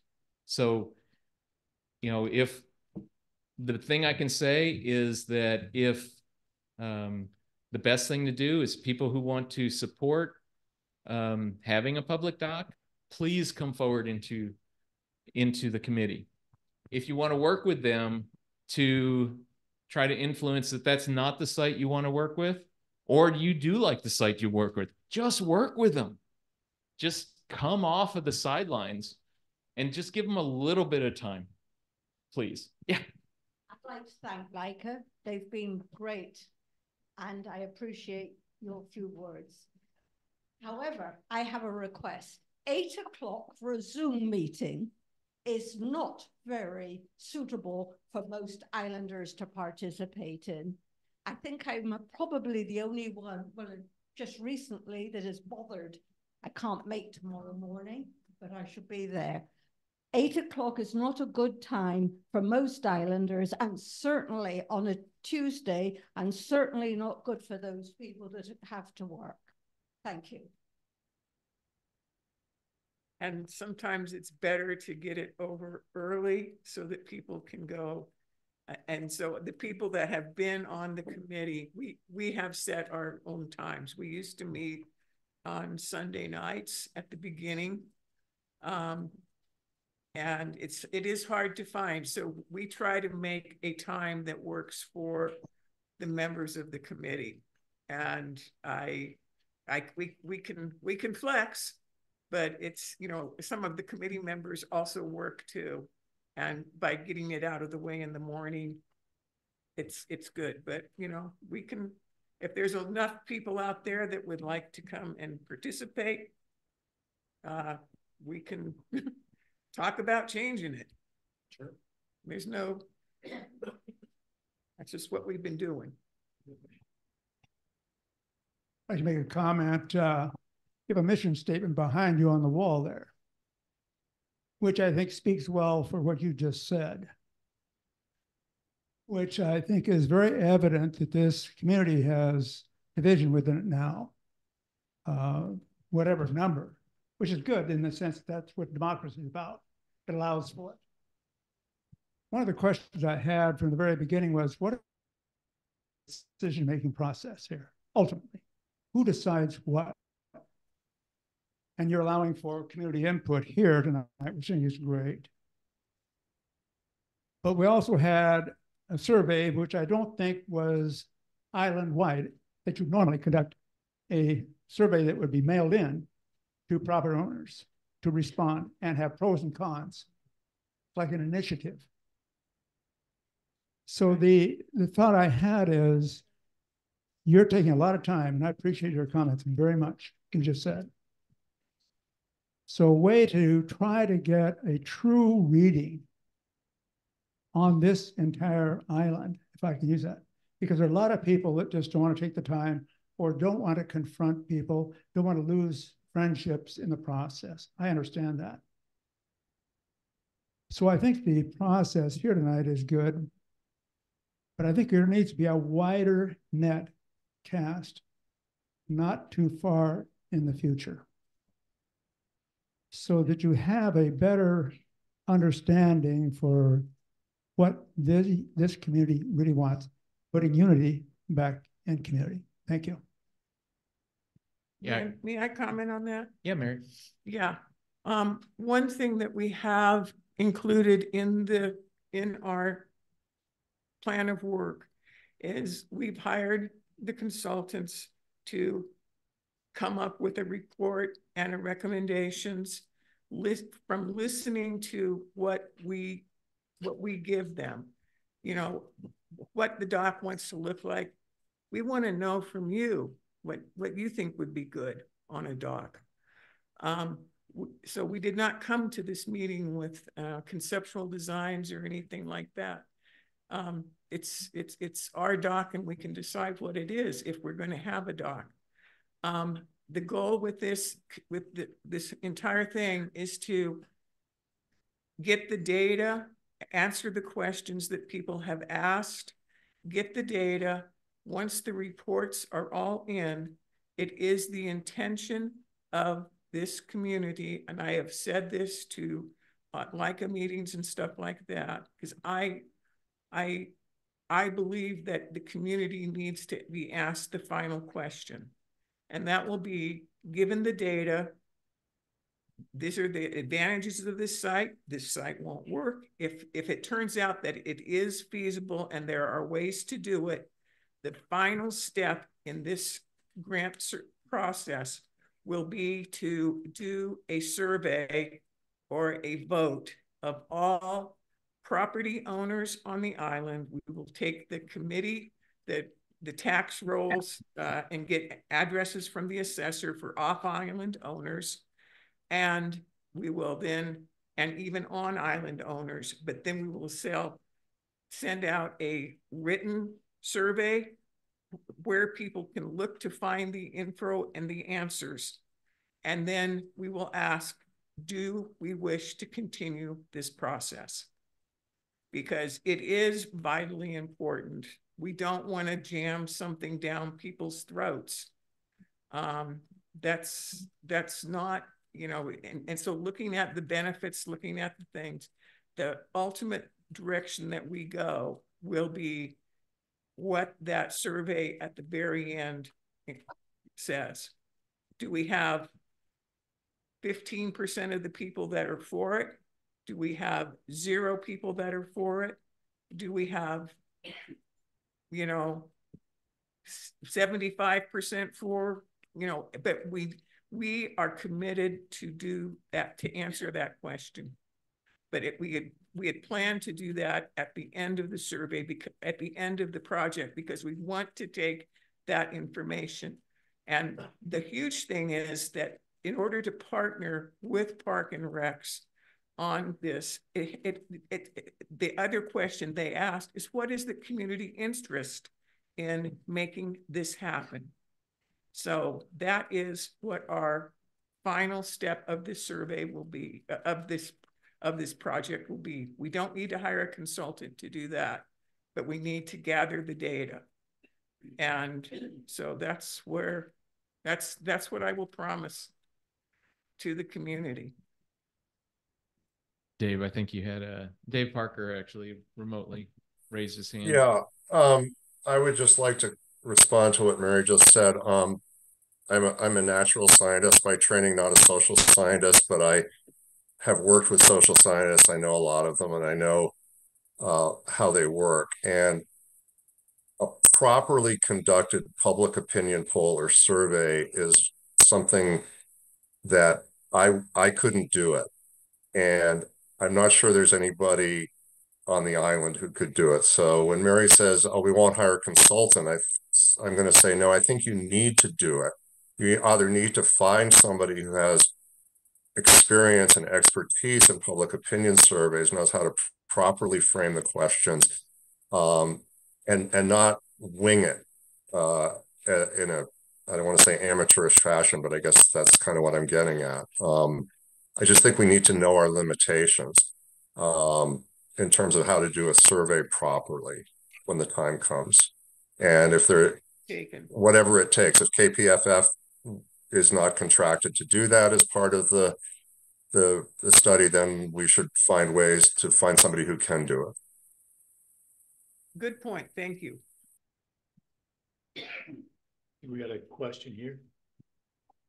Yeah, I've got some comments too, but it's stating the obvious that we're not going to agree as an island on one location or the other. There's always going to be people that don't agree with one or the other, and there's going to be trade-offs and benefits of one or the other. Personally, I'd be in favor of a public dock here and one in Lego Bay too. That would be great. I think they're both needed for building a more resilient, safe, welcoming island, which I think is what the heart and soul of this really is around that public safety and a welcoming community. So thank you very much, Mary, and the rest of the dock committee for doing this, because it's no easy feat, I know, to get those grant funds and to put into good use. And I think there's been really good comments that this is going to help us learn and what it's going to take to do other infrastructure projects on the island should we need them in the future. So this has been extremely valuable. My question is about the aesthetic, and in your experience, is there a way to make this something that isn't just a big aluminum chute going out there? And is there a way to keep it kind of beautiful and have some of that old charm like the old one you showed? I know we're not going to see that, but is there, in your experience, anything that makes this a more beautiful structure than straight up aluminum? Yeah, I think what you, because as was mentioned earlier, it's a big vertical drop, which means a relatively long ramp. So you can't use timber for a ramp that long. You need some kind of metal framing to make that work, whether it's aluminum or steel. Just structurally, you're going to need that. You're going to need a metal gangway to get to the float. It can be more decorative. I mean, if you think about when you drive down I-5 or other highways, sometimes you'll see a pedestrian bridge going over the freeway that is, some precast beams set on some footings with a chain link fence, and it's pretty bare bones.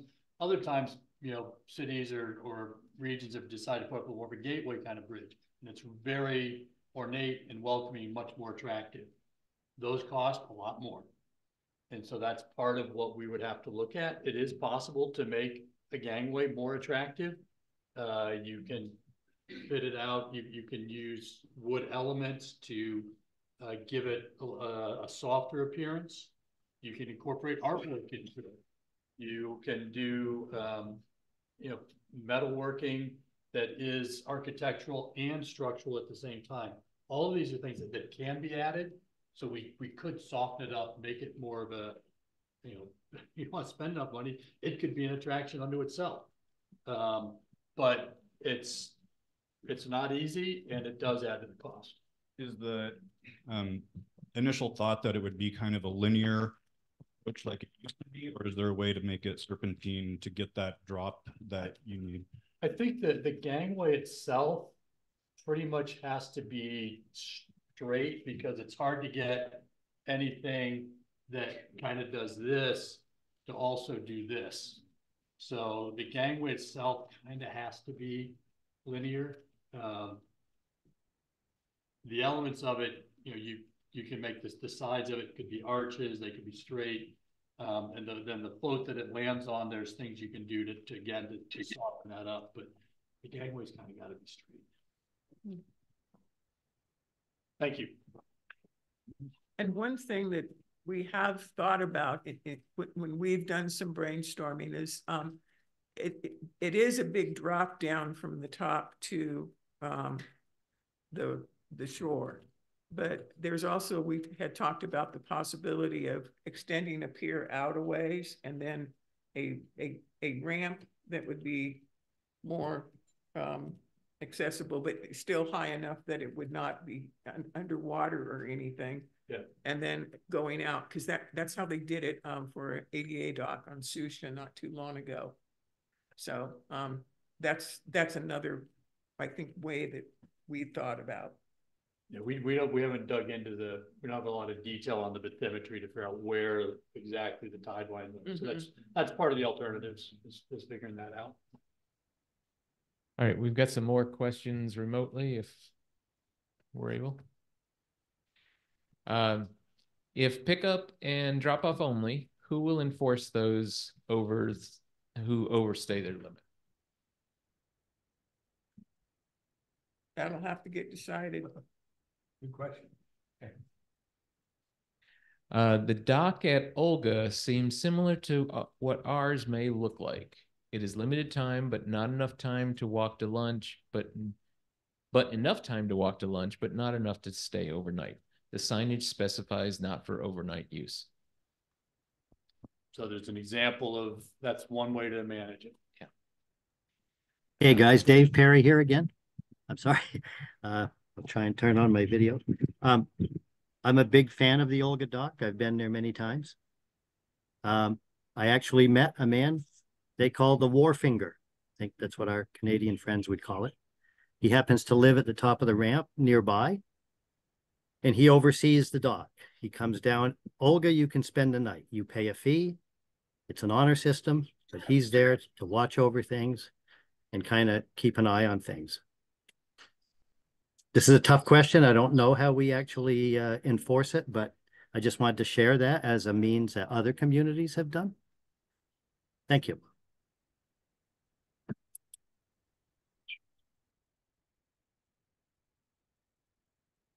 All right. Now we've got a comment. Alec Carland here. I'm all for a public dock in any form, anywhere on the island. Can we get an idea how many people are in it, are for it in the abstract? Just a quick show of hands. That's what he's asking. I don't know how you get a show of hands online. Yeah, well, that's fair.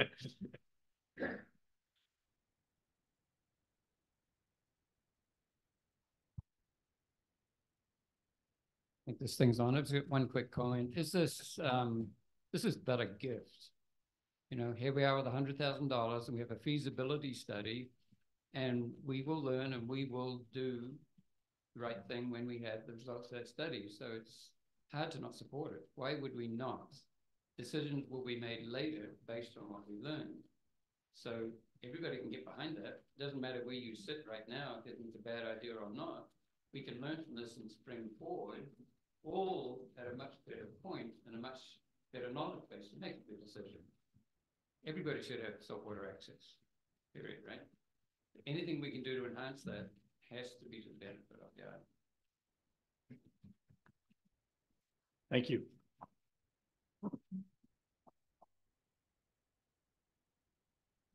We've got, now there's a comment earlier in the meeting. It was stated that once built, the county would be determining ultimate dock usage and hours.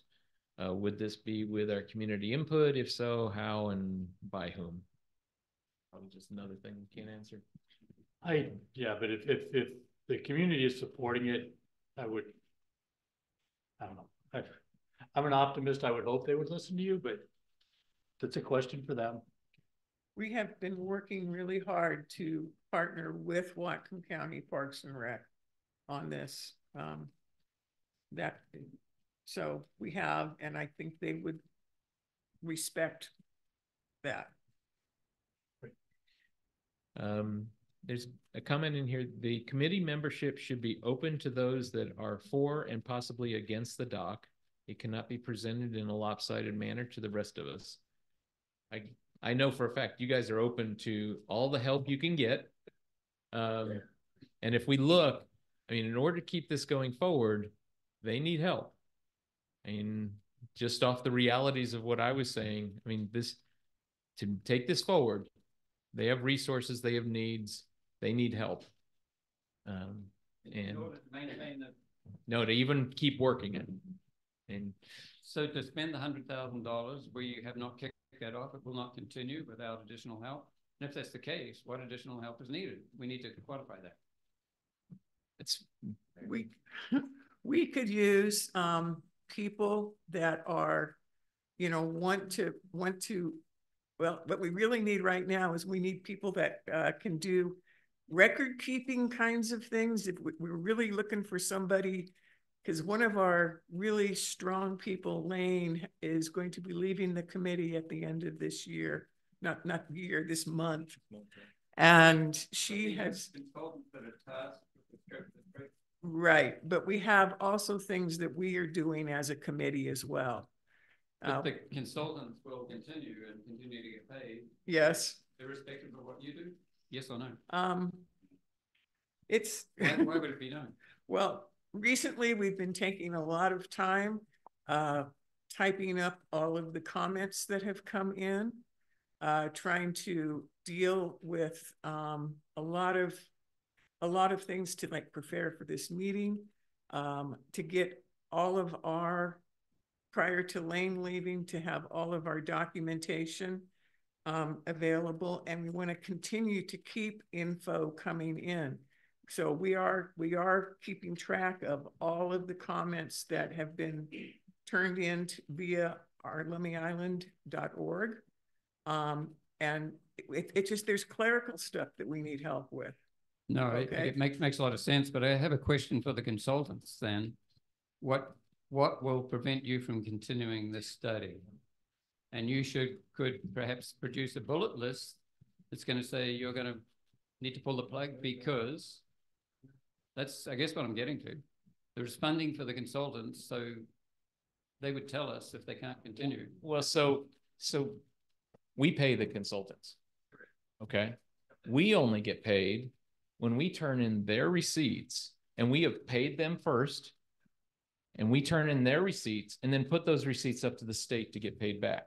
Obviously, there's an accounting phase of that effort.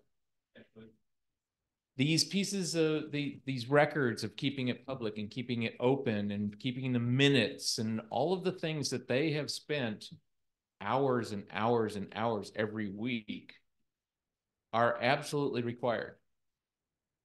They need help in actually making sure that that is all public information. They have to get help with the website resources and actually posting that and putting it together. Lane was working good 20 or 30 hours a week.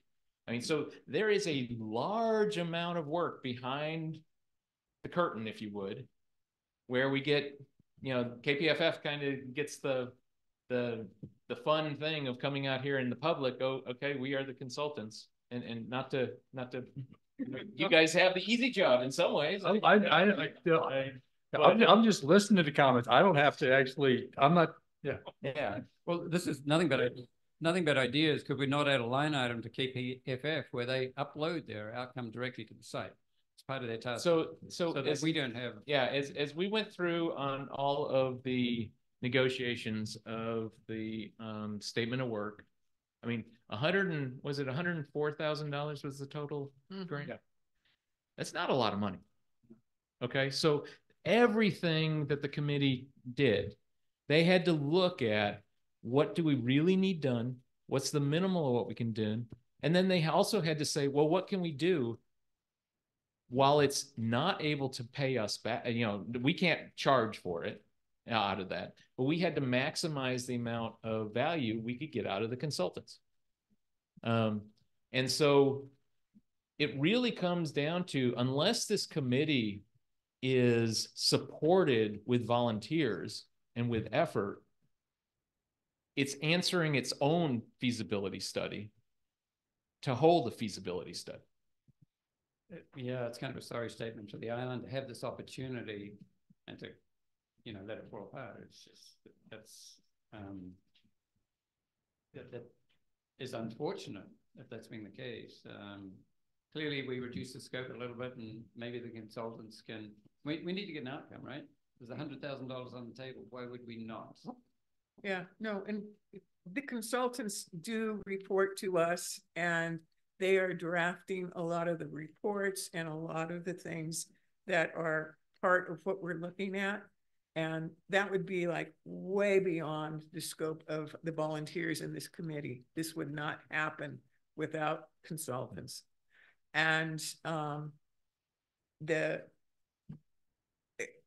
we are handling like reporting to RCO because we are the people that have, got the grant. And so the committee members have been doing that. And we just forward, once we receive something from the consultants, we forward that on, we evaluate it, we forward it on to the the grant people. So this is like grant administration stuff.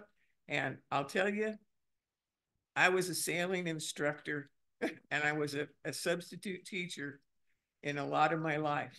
I am not a grant administrator. I know we've made mistakes, but we have really tried to make this happen. But we are not professional grant administrators. If there's someone that does that, in fact, we do have Roger there. And yeah, Roger. No, Roger behind, and he's helping with that. One of the things that I do is I'm a grant research. And when you develop a grant like that, you say, when you develop a grant like that, you say, what are the tasks that need to get done and who's going to do them, right?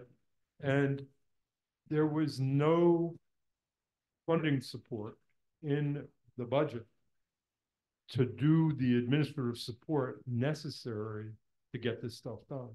So it leaves us needing someone who is facile at Google Docs and who is facile at Excel. And if they have those sets of skills and are willing to come to one of our meetings, that would be huge. That would just be, that would make a huge difference. You can't imagine the amount of effort Lane has put into them.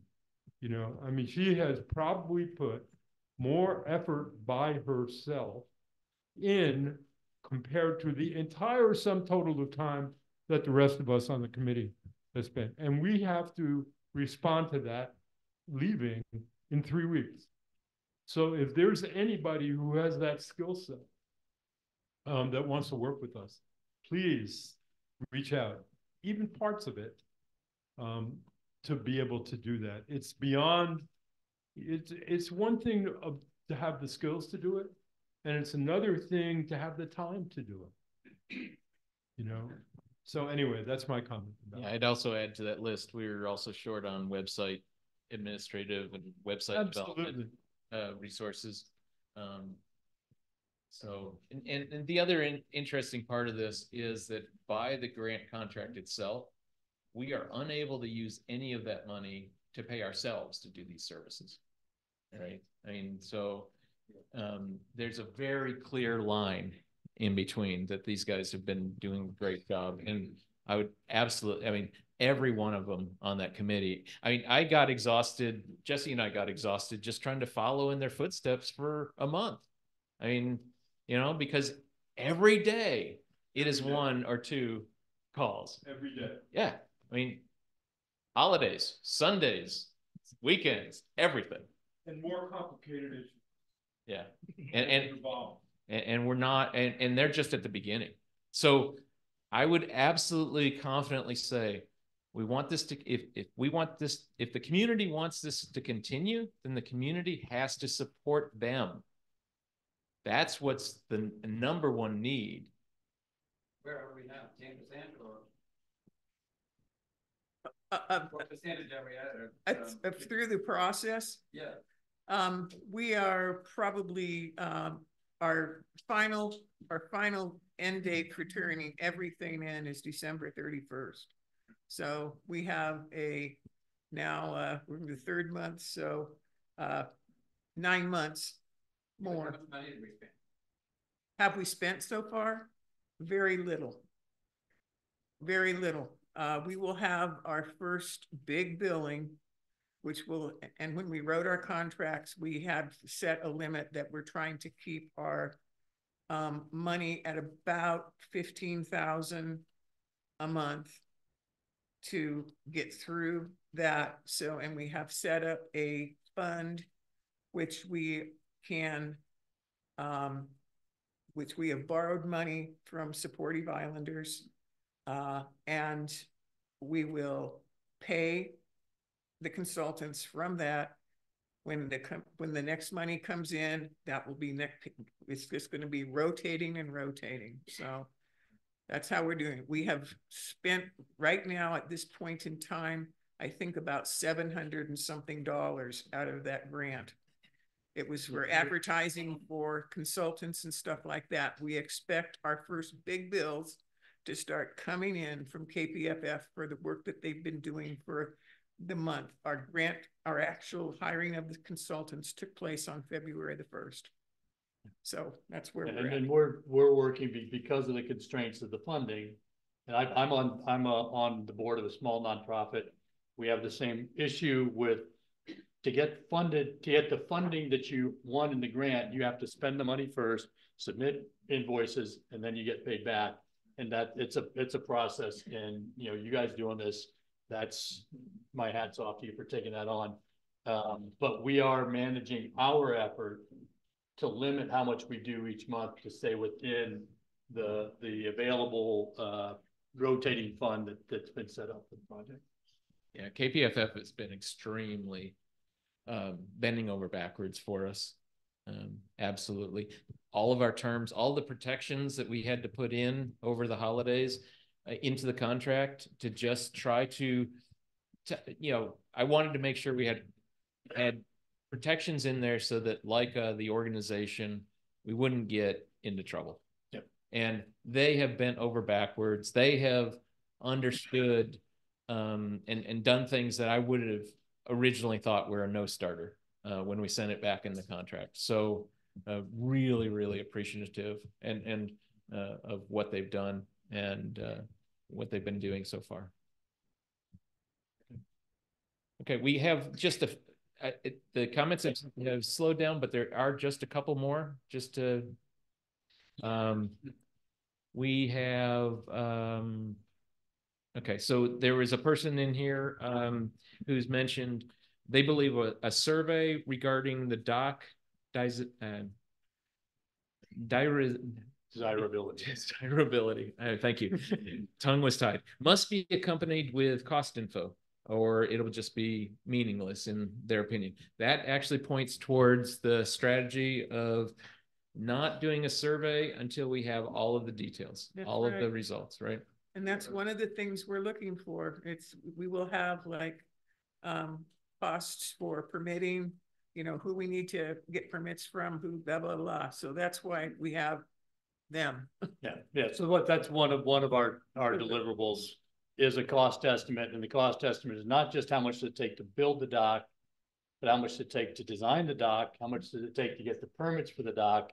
How much does it cost to do the additional public outreach that you will want to do throughout the process to make sure that by the time it opens, you've answered the access questions. You've answered the questions about who's going to manage it.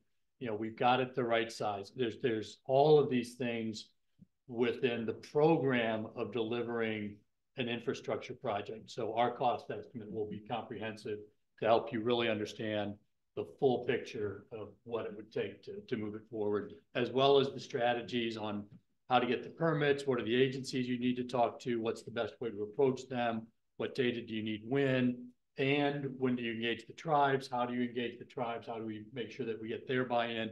All of those things will be part of the report that says to go forward, this is what you need to do. All right, we've got a couple more comments here. Oh, let's go in. Let's go with. I'm just wondering. Oh, hold on. I was just wondering if we had sought support or guidance from our elected representatives in this process. We did talk to Satpal Sidhu, and he is a person that encouraged us to deal with Bennett Knox, the newly hired Parks and Rec director. We have met with the Park and Rec Commission, and we have met Sharon Shoemake was on the island. She really, she was over here for another thing, and when we were asking our representatives to see if they could come up with extra funding to push, you know, allow the grant, because when oh, my brain is getting coffee. When the when we found out we didn't get the grant in the first round, there was an organization, I can't remember who, that asked people to do a letter writing campaign to like the Congress people, not congressmen, the state Senate and the state House to get support for funding additional money for the PRA grants. So Sharon Shoemake has been in contact with us, and so we have talked with her. We have talked with Todd Donovan, who was the liaison to LIFAC, the Ferry Advisory Committee.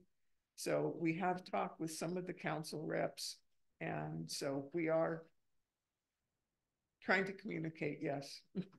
Do any of them actively support this process?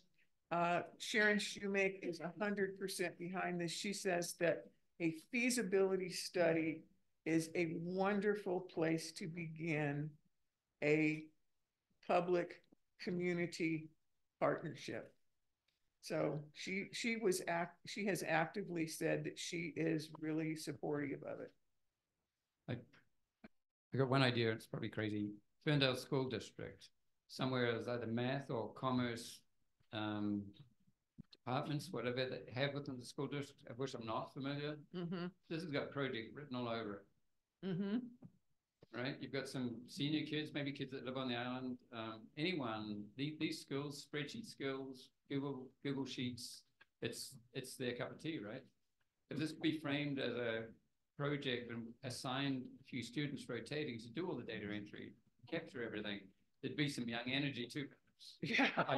I know, who knows, but that's a brilliant idea. Yeah, maybe, right? Yeah.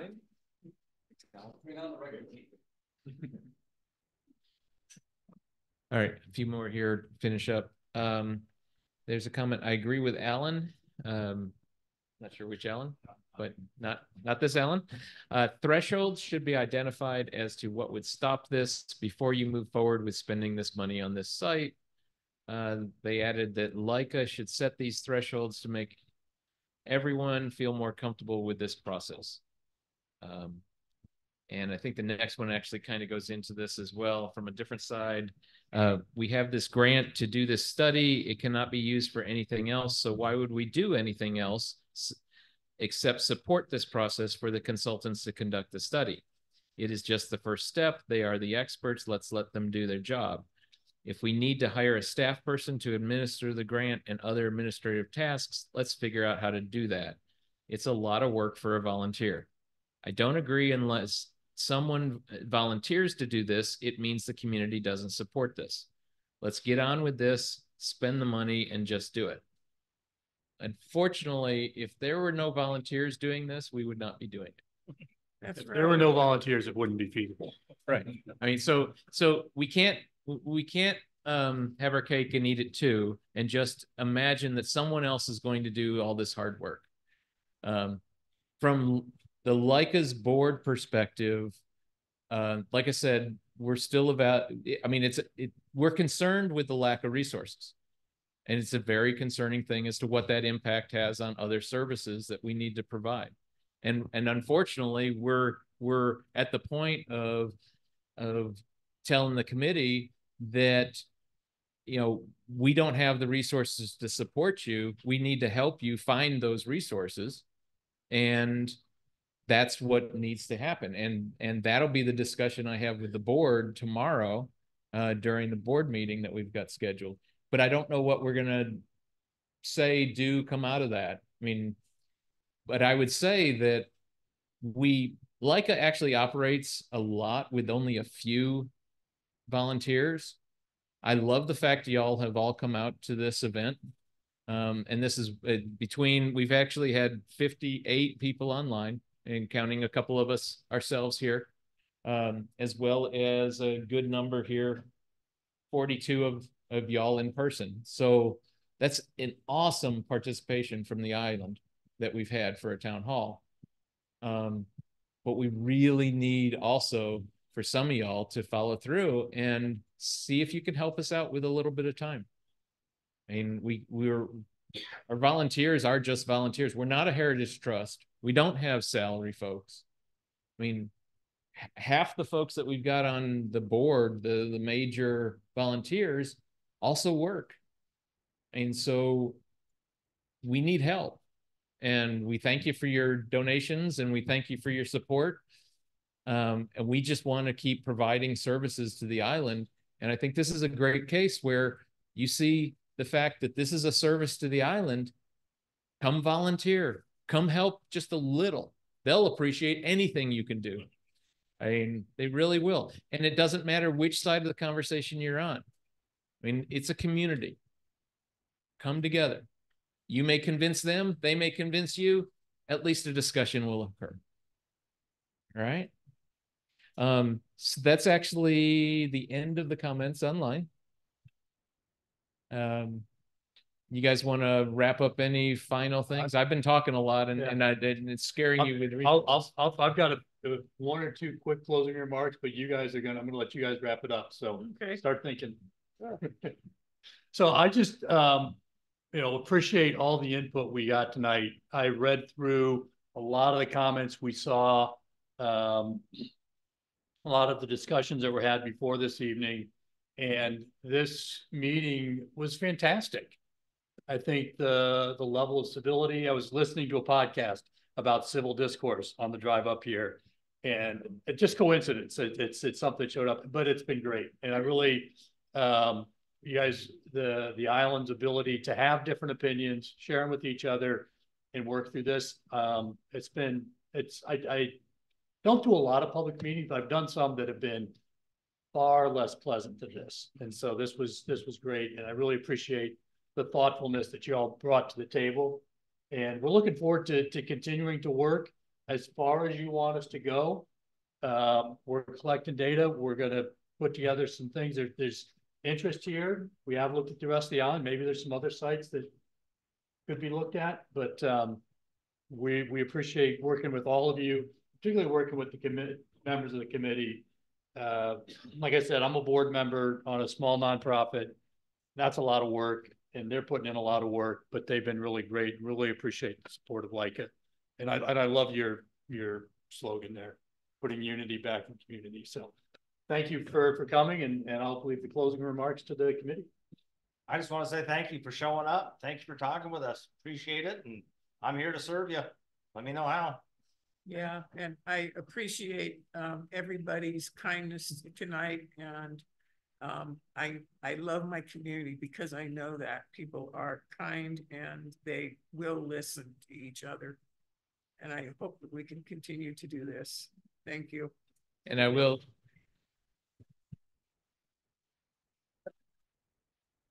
I will tell you that you'll find a wealth of information, all their hard work up on the website, all the questions that have been asked, all the feedback that has been pulled, all those opinions are all recorded up there anonymously. So nothing's been lost. All of them have been posed as challenges that these guys are going to have to figure out. Yep. Some of which we talked about tonight, some of which will, they'll just keep moving on. So thank you all.